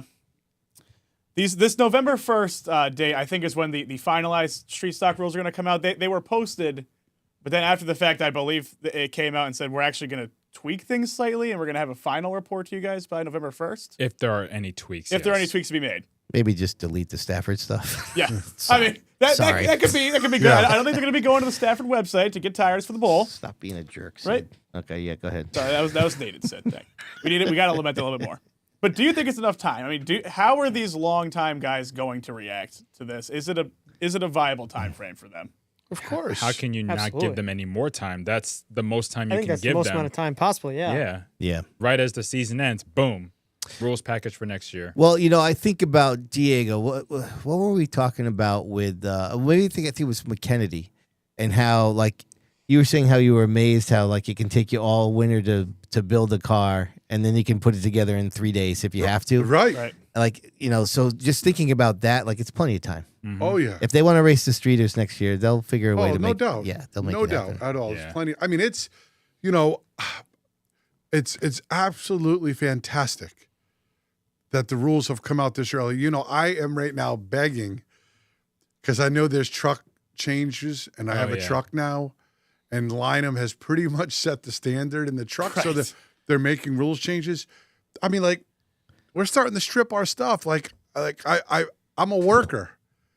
I want rules now. I wish I had rules for what I'm doing Yeah. right now.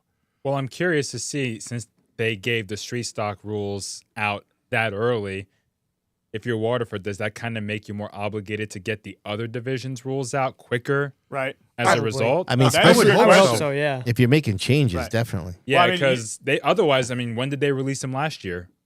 A couple months before the season? It was A into the month? new year. Yeah. For sure. Yeah, and you got to give props to Stafford too. They're always, early with Dude. putting out their rules. They're always early putting out their schedule. I think their schedule is supposed to, fully come out here soon, right? Yeah. So, props to them for doing that so early. And obviously, I know. Listen, I'm sure the bowl wants to release their stuff as early as possible, but sometimes some stuff has to wait. But yeah, I mean, great that they're releasing the street stock rules this early. Let guys start thinking about it now. I mean, guys that want to race next year are already starting to think about whose car they're going to buy or what they're going to do. So, props to them. I think the biggest difference here, Sid, and I know you're going to agree with me, Go. is that everything is steady at Stafford Yeah. on the backside, right? It's just like easy flowing. Mhm.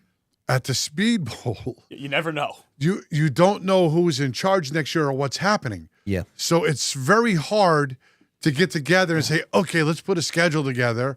Wait, hold on. Is and I don't mean this is, I mean, it is what it is.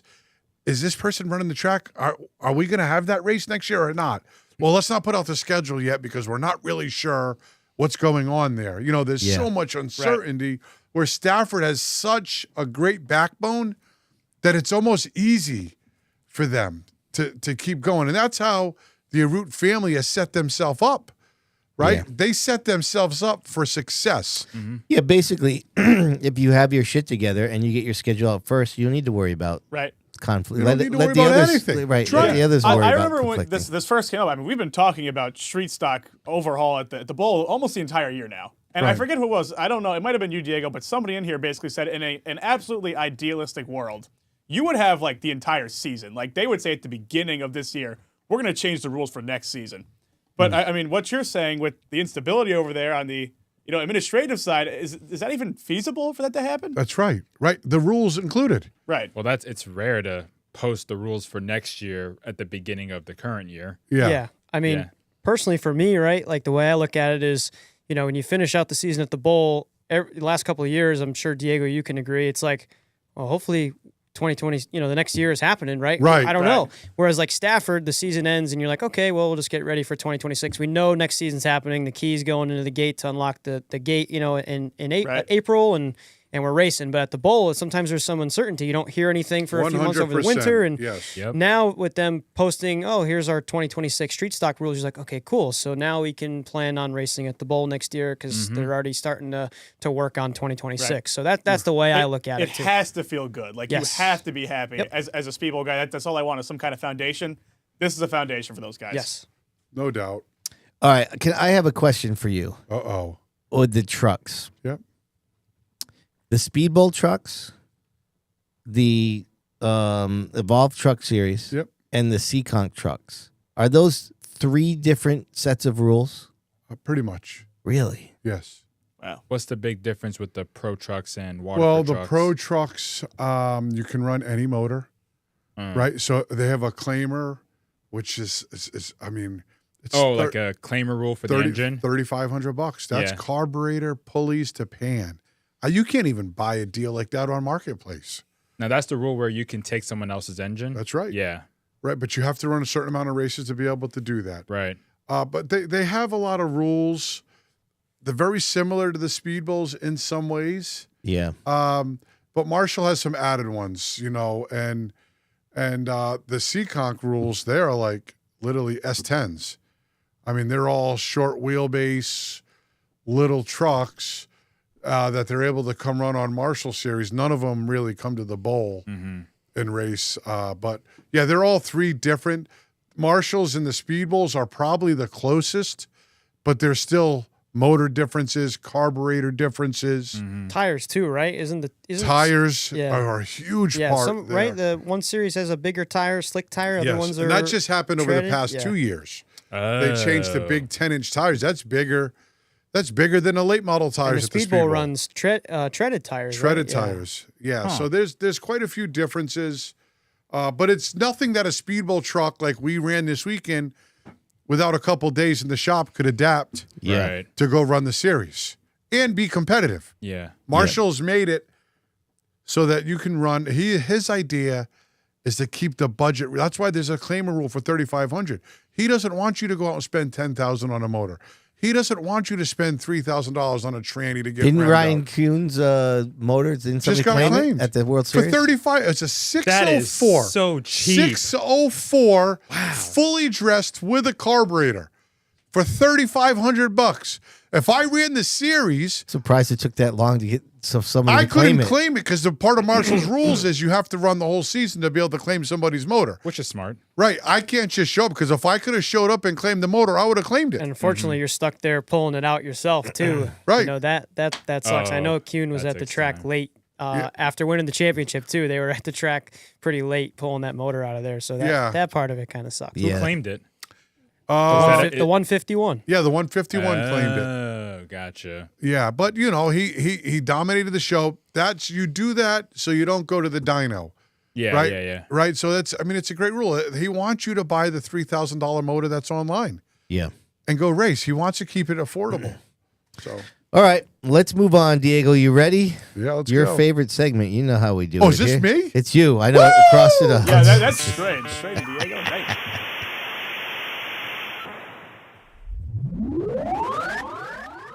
Hold on, Diego. You can't get started yet. That was a Your complete record for whiff. consecutive questions asked. I know. I'm slipping. Man, bro. Sorry. Well, hey, listen, we want to thank Ed Marcel, Firewood and Land Clearing for this segment of Viewer Mail. First order of business, Mr. Jake Sylvia. Is that right? Yeah. Okay, here we go. All right, I'm going to get straight to the point. What in the world was going on with the yellows at Waterford Saturday? Multiple times I had seen a car very clearly get involved in contact leading to a spin, and then the track just left him there for dead, not throwing a yellow anywhere near soon enough. I hear you. One of them happened to be in a legend race where a car was spun on the bottom apron and a yellow wasn't thrown until the field was coming back past the car, who was completely stopped and clearly not moving. The other obvious one was Emma in the truck. She goes around in 1 and 2 and gets left in the grass for nearly 2 whole laps before a yellow is thrown. What do you guys think about it? Was it just an attempt to keep the show rolling, or was this really just bad officiating? Well, he is talking. What did you think? Well, I mean, clearly Emma, on our end, Emma spun. She moved a little bit and then stopped again. And they just said, okay, she must be able to move. So we're just going to keep on going. Regardless, this is just my opinion. Mm-hmm. Regardless if you moved or not, it's about safety at some point. Right. Yeah. Now, well, did Emma make the great decision and say if she could get going? I don't know. Right? Listen, as a racer, I want you to stop and pick up at the tail end. But at the same time, it's not worth the safety of somebody to prove a point. Right. Right? What No, happens if 2 cars collide and somebody goes in and wrecks her and hurts her? Well, 100%. I mean, people have been annoyed all year about cars stopping and bringing out yellows, right? Regardless course. of if that's what happened, you got to throw a penalty after the fact. You can't not throw the yellow if there's a car stopped for They multiple did that laps. there. So they Right. put us down 2 laps. Right. And then they threw a penalty for another lap. Yeah, So that's, that's stupid. brutal. that's a little much, right? So Come now we're down 3 laps. Either throw the caution right away and put you down a lap. That's right. Or there's no need to put you down another lap after you made you sit there They for 2 literally laps. Right. went around twice, the leaders, while Emma sat on the apron of 1 and 2. Yeah, that's inexcusable. 2 times the leader went by. Yeah, as a fan in the stands, I was like, "Where's the yellow?" Right. I've just never been a fan of holding the caution. I know you want to get a lap in, but is it really worth it? I mean, there have been multiple times where you hold that caution and then a separate wreck happens that could have been avoided if you just threw the yellow. Because what are the odds that the driver that spun is going to get their car fired up, Right. in air quotes, and get going? Yeah, I mean, It's so not going to happen. No, it never does.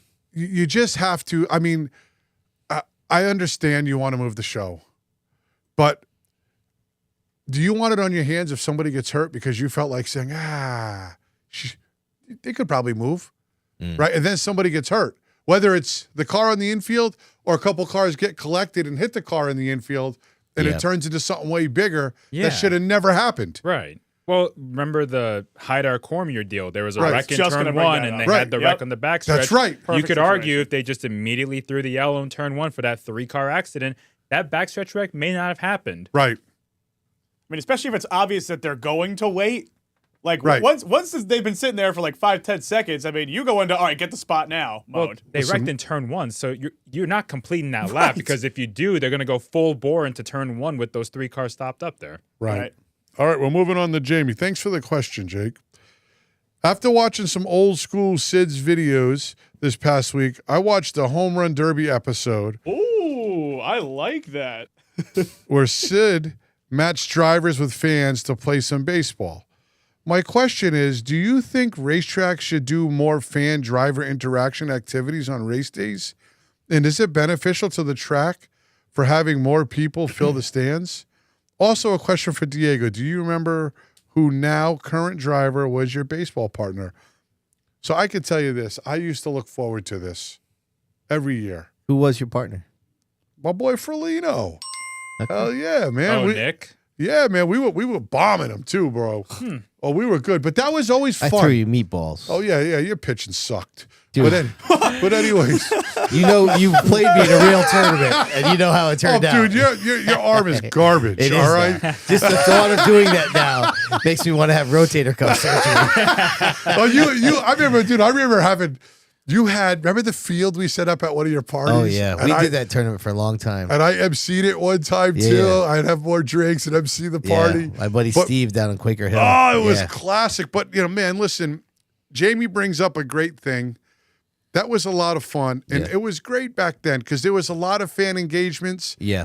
and the crowd liked it. Yeah, I remember like the fans. So basically, we set up on the front stretch, and you hit from the apron of the track over the Try to bomb over the fence, right, dude. and like, people were standing up near the fence. It was kind of neat. Yeah, we had a good time. Well, you get to see guys like Rocco try to swing a bat. yeah, Oh, it's great. Not you good. know? Yes. I think those events are cool, though. I mean, look at Stafford, the big wheels. Yeah. That's an example of that type of event where you're going to have more people at the track because people are going to bring their Well- kids and have them race on the front stretch, and they're going to get high fives from the drivers.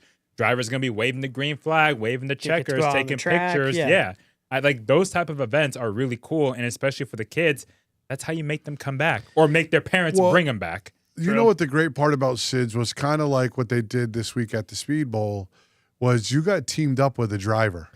yeah. and- So then you just sat there and hung out with them. You hung out with them the until whole it was your time. turn to Yeah. swing the bat. Right? I remember when I first seen Nick, like I didn't know that was Nick that many years later. Yeah, It was vivid in his mind. He could replay that day for you that we were teamed up because it was a big deal for him. yeah, Right? And if you want kids, and Nick's now driving. right. Right. If Yeah. you want kids to be involved in the sport, you have to get them involved. Yeah. Whether that's shaking hands with drivers, hanging out with drivers.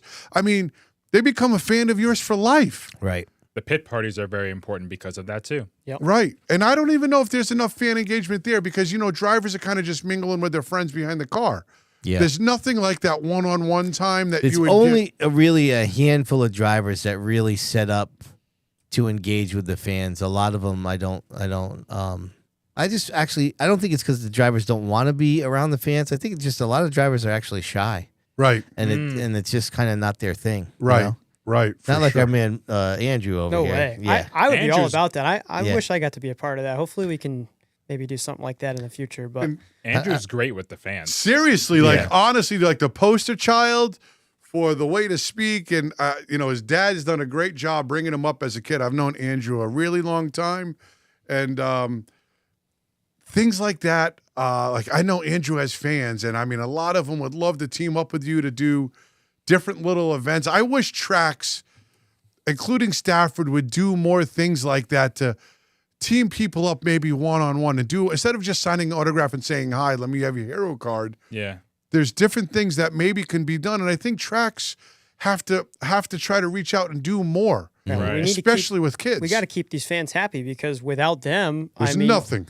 How the track is not going to open, right? You got to have people coming through the gate to keep the track open. So and how many it's super drivers? important. Sorry, Andrew. And how many drivers go out of their way to actually interact with the fans? Right. Not. It doesn't have. That's what I'm saying. There's not a lot of Sammy Andersons out there that'll interact with the fans personally and make their day. 100%. Oh, no doubt. Sammy man. Anderson's one of the best people when it comes to being with fans and having them get a good talk conversation, or at least feeling good. Yeah, right. Feeling good about being at the races. And damn it, I know Sammy Anderson, and I'm rooting for her tonight.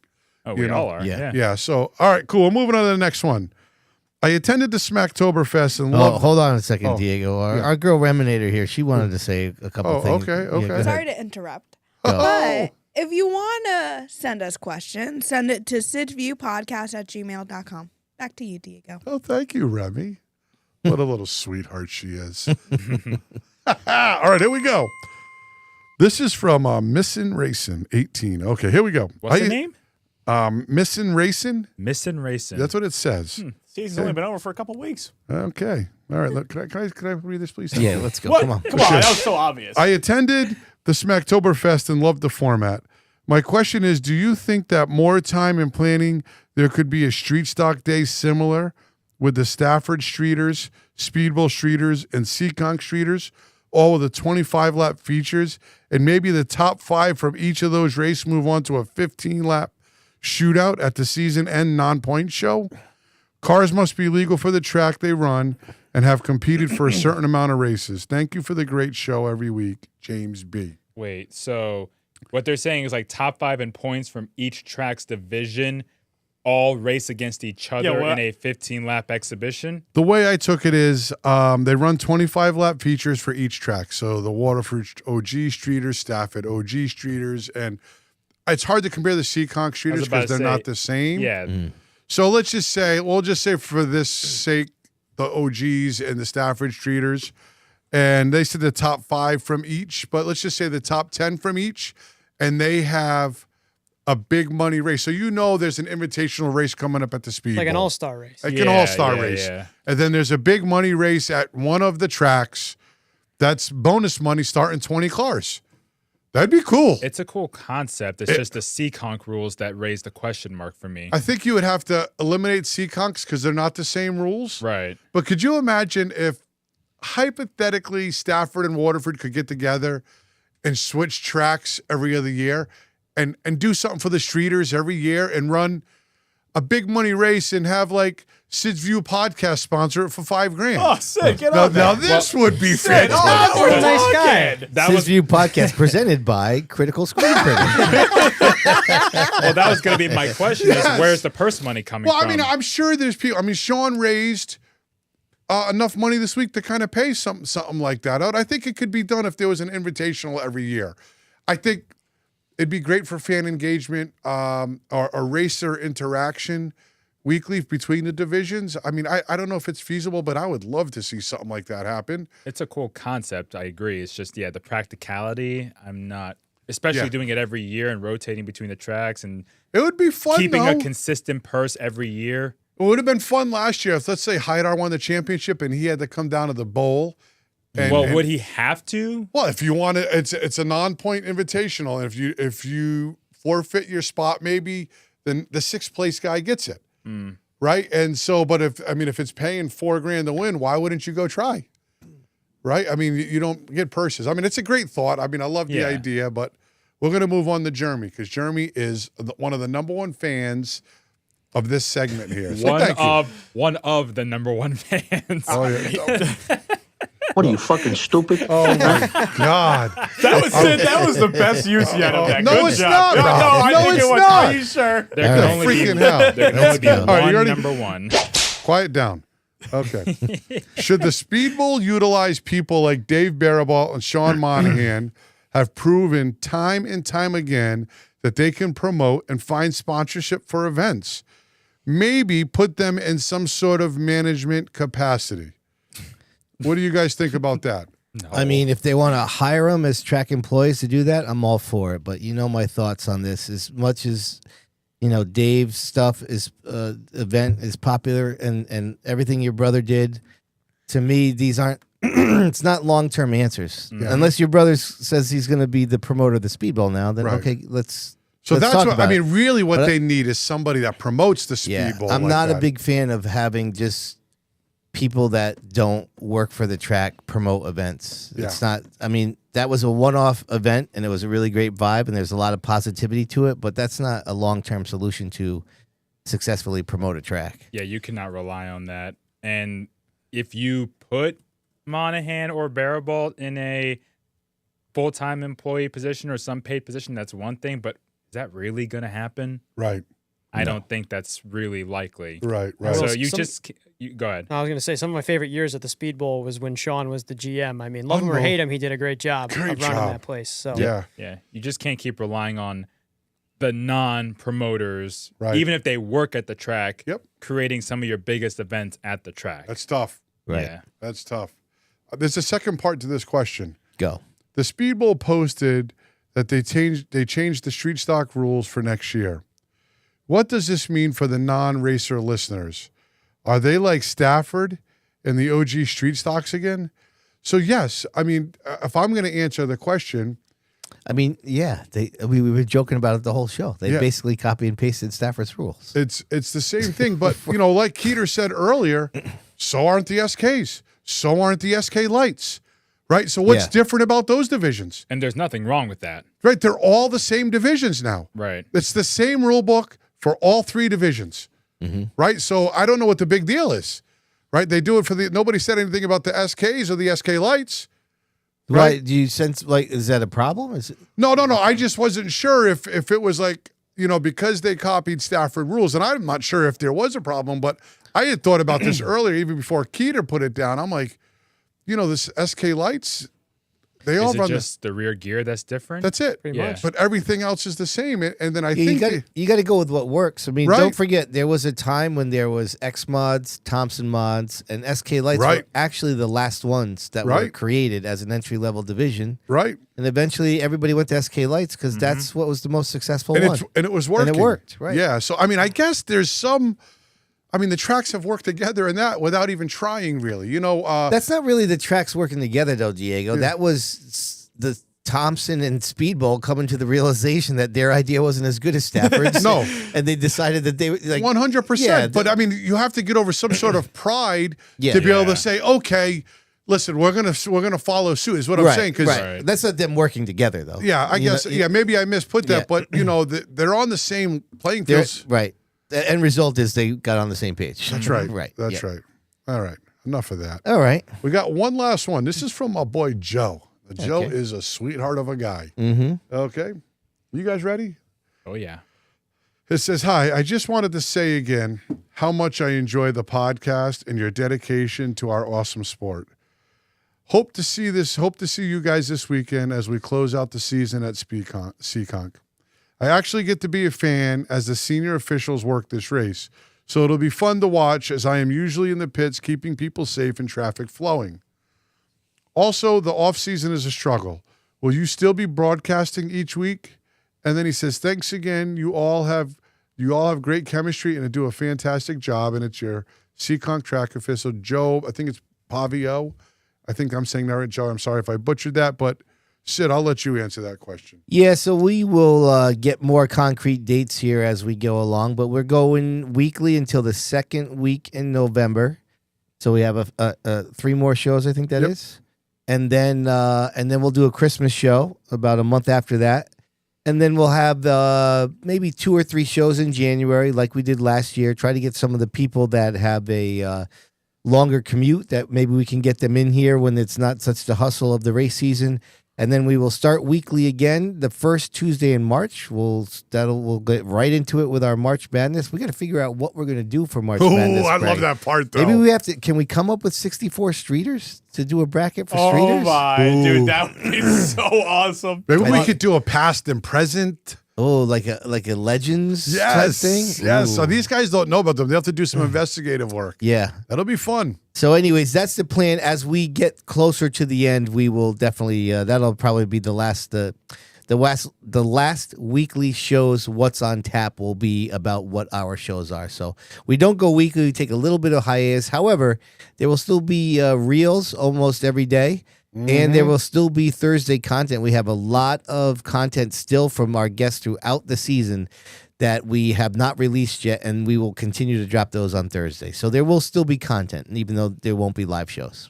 Yeah, Joe, thanks. Yeah, thanks for the question. And again, we have multiple shows, so please send your emails in. And that's it for Ed Marcel, Firewood and Land Clearing. Thanks, All right. guys. There's somebody that's going to be more excited than the rest of us. And listen, he hasn't been excited about this in a long time. Let's get after it here.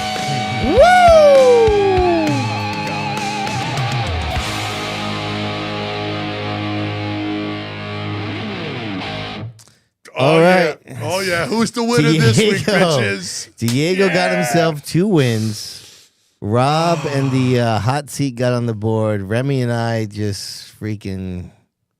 We picked the wrong Ryan Lynham race. PJ Evans got screwed. My man Rob Riccardi. Let's go, dude. Seriously. Let's go. Rob Riccardi. The Rob pulling through. We all picked Ryan in the open street stock race, and it just did not happen for any of us. Why didn't you guys pick Keith Rocco? He was obviously gonna win. Oh, yeah. I have a chance here, though. I could literally... A chance of Mind your business. I wasn't talking to you. Then who are you talking to? I wasn't talking. I didn't say Sheldon. What I'm saying is, right? I got a chance to get out of the cellar. What are you, fucking stupid? Bro, that's crazy. Yo, you're getting ridiculous with that button. Sorry. All right. So listen, the order goes Diego, Oh, yeah. then Rob, then the high roller, then myself, and then the Reminator. Diego? Diego, this guy, he's going crazy. Oh my Is god. Here we go. Is that your first win this year in the Pick'ems? Possibly. Oh my god! Listen, Bonssa, don't make his part of this segment longer than it needs to be. Just you go to never your know picks. Oh my when god. your last win is, right? So I am pumped, That's a baby. good point. That's a good point. Bring it. All right, here we go. You ready? Yeah, I'm starting hit it. off wheeling. Yeah. I'm going straight wheeling. Yep. My man wins every big race this year. Okay. Who am I picking? Who do you know? Who win every big race this year? Craig Lutz. Hell yeah. Come on, big nuts nuts. Lutz. Get the Here we freaking go. Eraser out. I'm going back to this guy who won it a few years ago. He's probably going to be the underdog here at the Monaco race. Okay. You got any hints? Oh, I know you love this game, Sid. I think I know. Nocella. Nope. What? Nope. This guy doesn't win a lot. He's in a red car. He won a Seacon? Matt Swanson. I'm gonna put it to- Swanson. Remember he Yeah. won it a couple years Yeah, ago? Open Wheel Wednesday. Hell yeah, man. Come on, Matty. I'm going ACT. Yeah.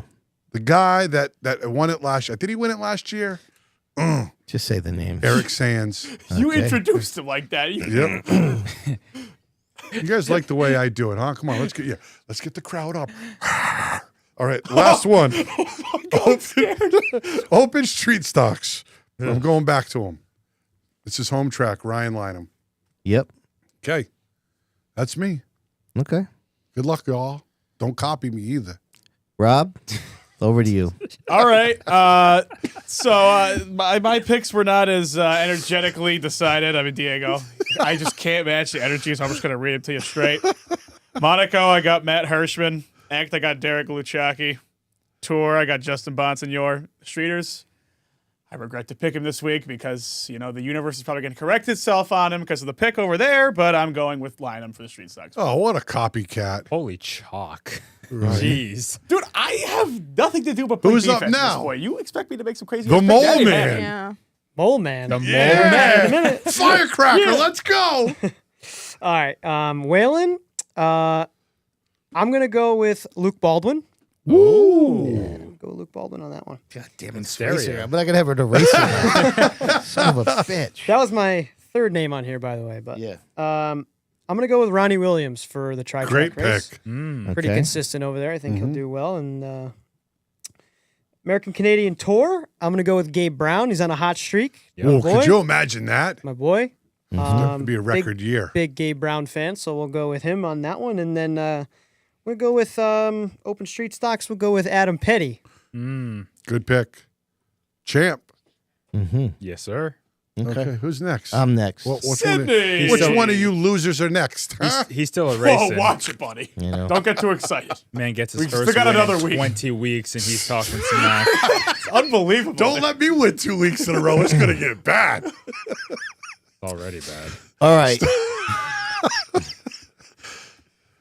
I was going to go with Lynham, but I'm changing it up. Okay. I'm going with Aaron Plemons. All right. He's got a shot. He's been pretty fast there before. Oh, he's good there. Yeah. I was going to pick Hirschman, but I'm still trying to catch Rob, even though I don't think I can. I'm going with McKennedy. Ride it out with the wind, clinch the championship. Be a perfect ending for him. Yep. Oh, let's see. For the tour,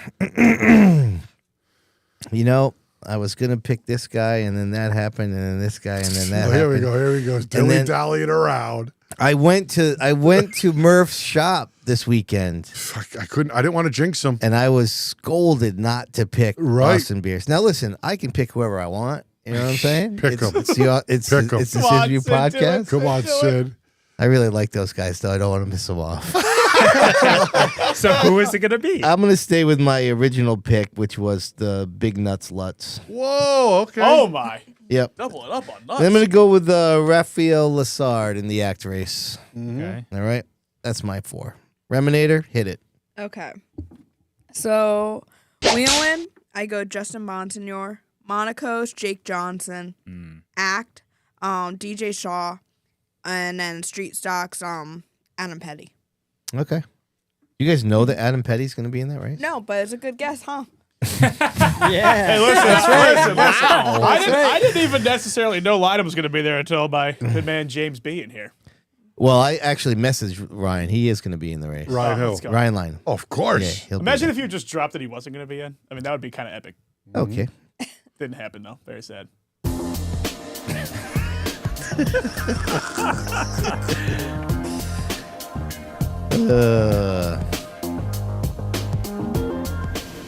Diego, I'll get a story for you. Oh, this ought to be good. Okay.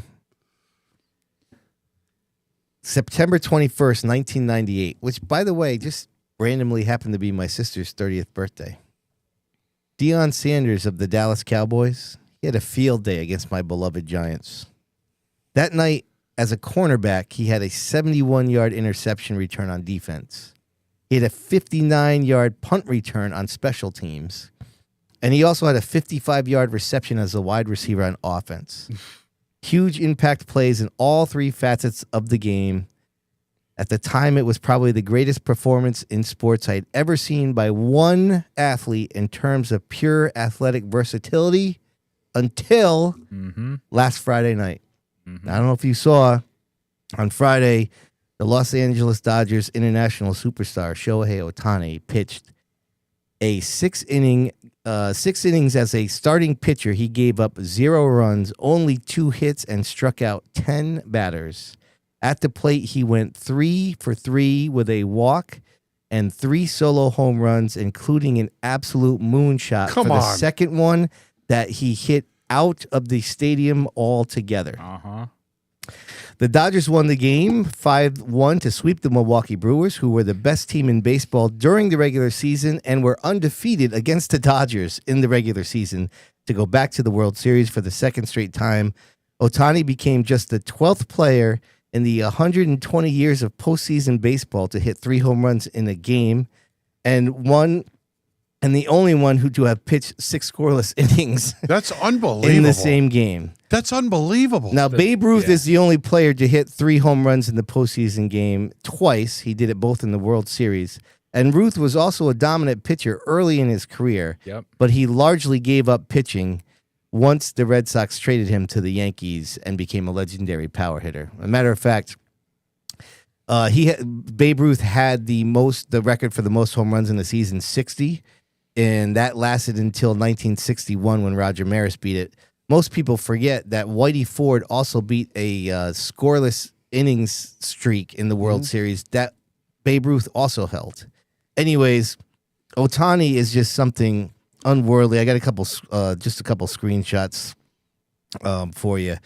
This is when he drilled the first one. What I like most about this is the people in the crowd Oh, it's great. that are going nuts, and then this is him rounding the bases, and the shortstop looking at him like, "I wish you were on my team." Right. And then he obviously was the MVP of the series. This dude's incredible, man. There is, I remember back in the 90s, I was a Celtics fan. The Celtics weren't good, but I always watched the NBA because Michael Jordan was just unbelievable to watch. Yep. And I was like that with Barry Sanders. He was just an amazing running back. To this day, I've never really seen anything like him. But this guy, he's just unbelievable. This is the playoffs too. Like Yeah, that that's crazy, that game dude. I told you about with Dion. That was a regular season game. The Right. Giants sucked.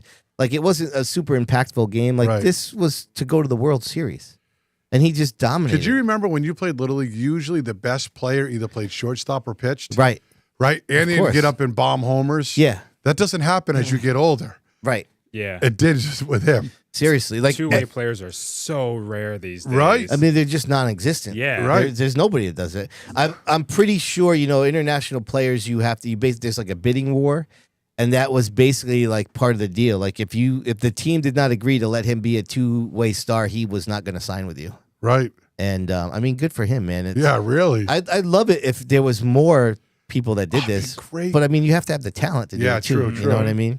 To your point, everybody in Major League Baseball was the starting pitcher and star shortstop on their team, most True. likely. Yeah, in Little League, you know what I mean? So, I mean, but you're right. None of them make it this far to do that. So, anyways, it was an incredible thing. The Dodgers and Blue Jays in the World Series, a lot of big players there. Vlad Guerrero is on the Blue Jays. He's a pretty incredible player. So, if you're a baseball fan, it could be a good one.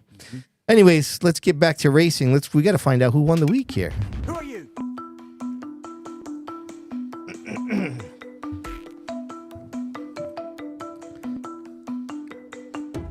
Brought to you by Skink It. This is the wrong segment. What does that mean? What's on tap? I love Rob. Oh yeah, right. Why do I have these in bad order? today? That's right. Rob and I looked at each other like, this ain't right. Well, we'll start this and then we'll look at what's on tap. Yeah, but that's why a good not? job. Let's So go. I did have Austin Harris, but obviously we'll delete his name. So I have Gabe Brown. I have Keith Rocco. I have Sean Monahan. I have the Waterford Speedbowl. That's all I got. Riley Paul. DJ Shaw. Yeah, DJ. He had a good payday. Who? Championship. Oh, Gio Ruggiero. That's a good Yeah, one. Gio. Yep. What are you thinking, Diego? Oh, Easy now. You got gas over there? What's going on? Jeez. man. You want me to go first? I'm picking Sean. Okay. I'm picking Sean. That was a great week for us. Not bad. What about you there, Molleur? That's a tough question. I think a lot of guys won this week, but I'm gonna go with Keith Rocco on this one. That's pretty cool to see. I'm glad I got to be there for that, and obviously somebody that I looked up to a lot growing up, watching racing. So to watch him go back to his roots, over 20 years later and win in a street stock, that was cool. Bonssa. This is a real tough one. I got to give credit to Sean and Waterford for what they did, but to win at the national spotlight is not something you see very often. It's not something many drivers can say they've done. Gio Ruggiero did that at Talladega, and he had to hold off his teammate and the best truck driver in the field this year Oh, to do yeah. it. Gio Ruggiero has my vote. Yeah, I think I'm going Gio as well for the same reasons. Preston as well. Reminator, hit it. I was between DJ Shaw or Listen, Gio. we don't need the backstory, okay? No, just kidding, guys. That look she gave you, if looks could kill. Anyway, because Bonzo kept talking, Gio.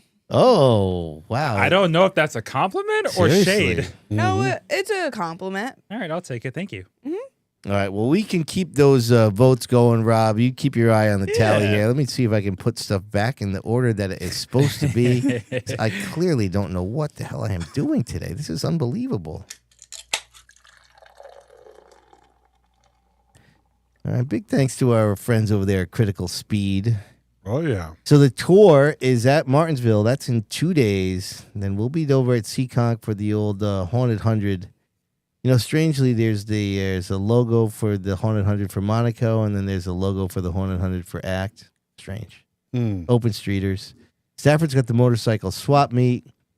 Big thanks to my man Sean there, Critical Speed, for sponsoring that segment. Rob, are you ready for me to give you the tallies from the studio? I am. We have 4 for Gio Ruggiero. Okay. 1 for Keith Rocco. Yep. 1 for the Hammer, Sean Monahan. Yep. And then you have to put yours in. I'm going to have to give it to Gio there. Mm. To win on the national stage is really crazy, especially on a race which is very, I would say viewership-wise, will probably be one of their best of the season, just because the super speedways are so popular. Mm-hmm. So I'm gonna lay it on you here. So Final you tally. you have down to Karen Macrino with the Geo vote? I do. Okay. Hit it. Here we go. This one turned out surprisingly close. I was not expecting it at the beginning of the night. At the beginning of the segment, I should say. We have Riley Paul with 1. CT Racing Corner voted for himself for hitting 1,000 subscribers on YouTube. Good job, Kenny. Oh, good for him. Honestly, that's worth a shout out. Keith Rocco with 1 vote. And these two, they ran away with it. Battled it out. Gio Ruggiero with 9 just got beat out by Sean Monahan with 10. Oh. Listen. You believe it. That's a good job by the Hammer. You know the postage it would be for me to send some gear to Gio Ruggiero? I just drive down the street. I'll see you in a couple days, Sean. All right. Listen, everybody, you know how we do it. Get yourself on those socials. You're going to want to follow us. We do all kinds of funky stuff. Reels, Thursday content. Remy does things. Diego, bring it.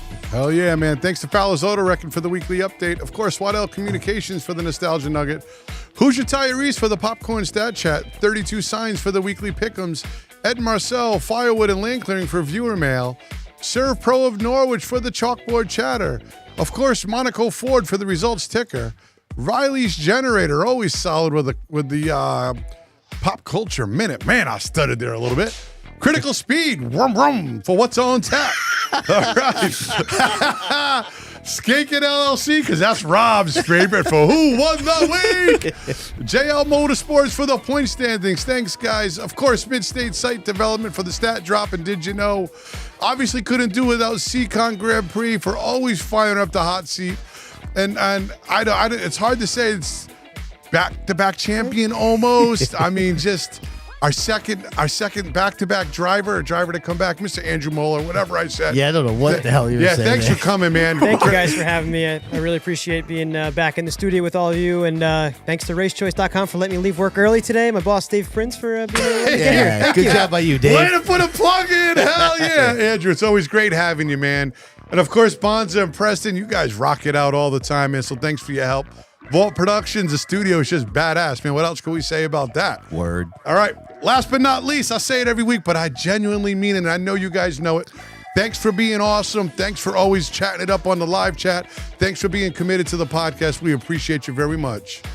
I would like to say a special thank you to Yankee Racer for the videos, and also thank you to Pete and Fran Lawler, Tom Fox, and TK Race Photos for the photos tonight. All right, everybody, we will be down at Seacon. Haunted 100 Acts will be there. Monaco Modifieds, looking forward to it. The drone will be in the house at Seacon. Yeah, we'll go over it all next week. See you then.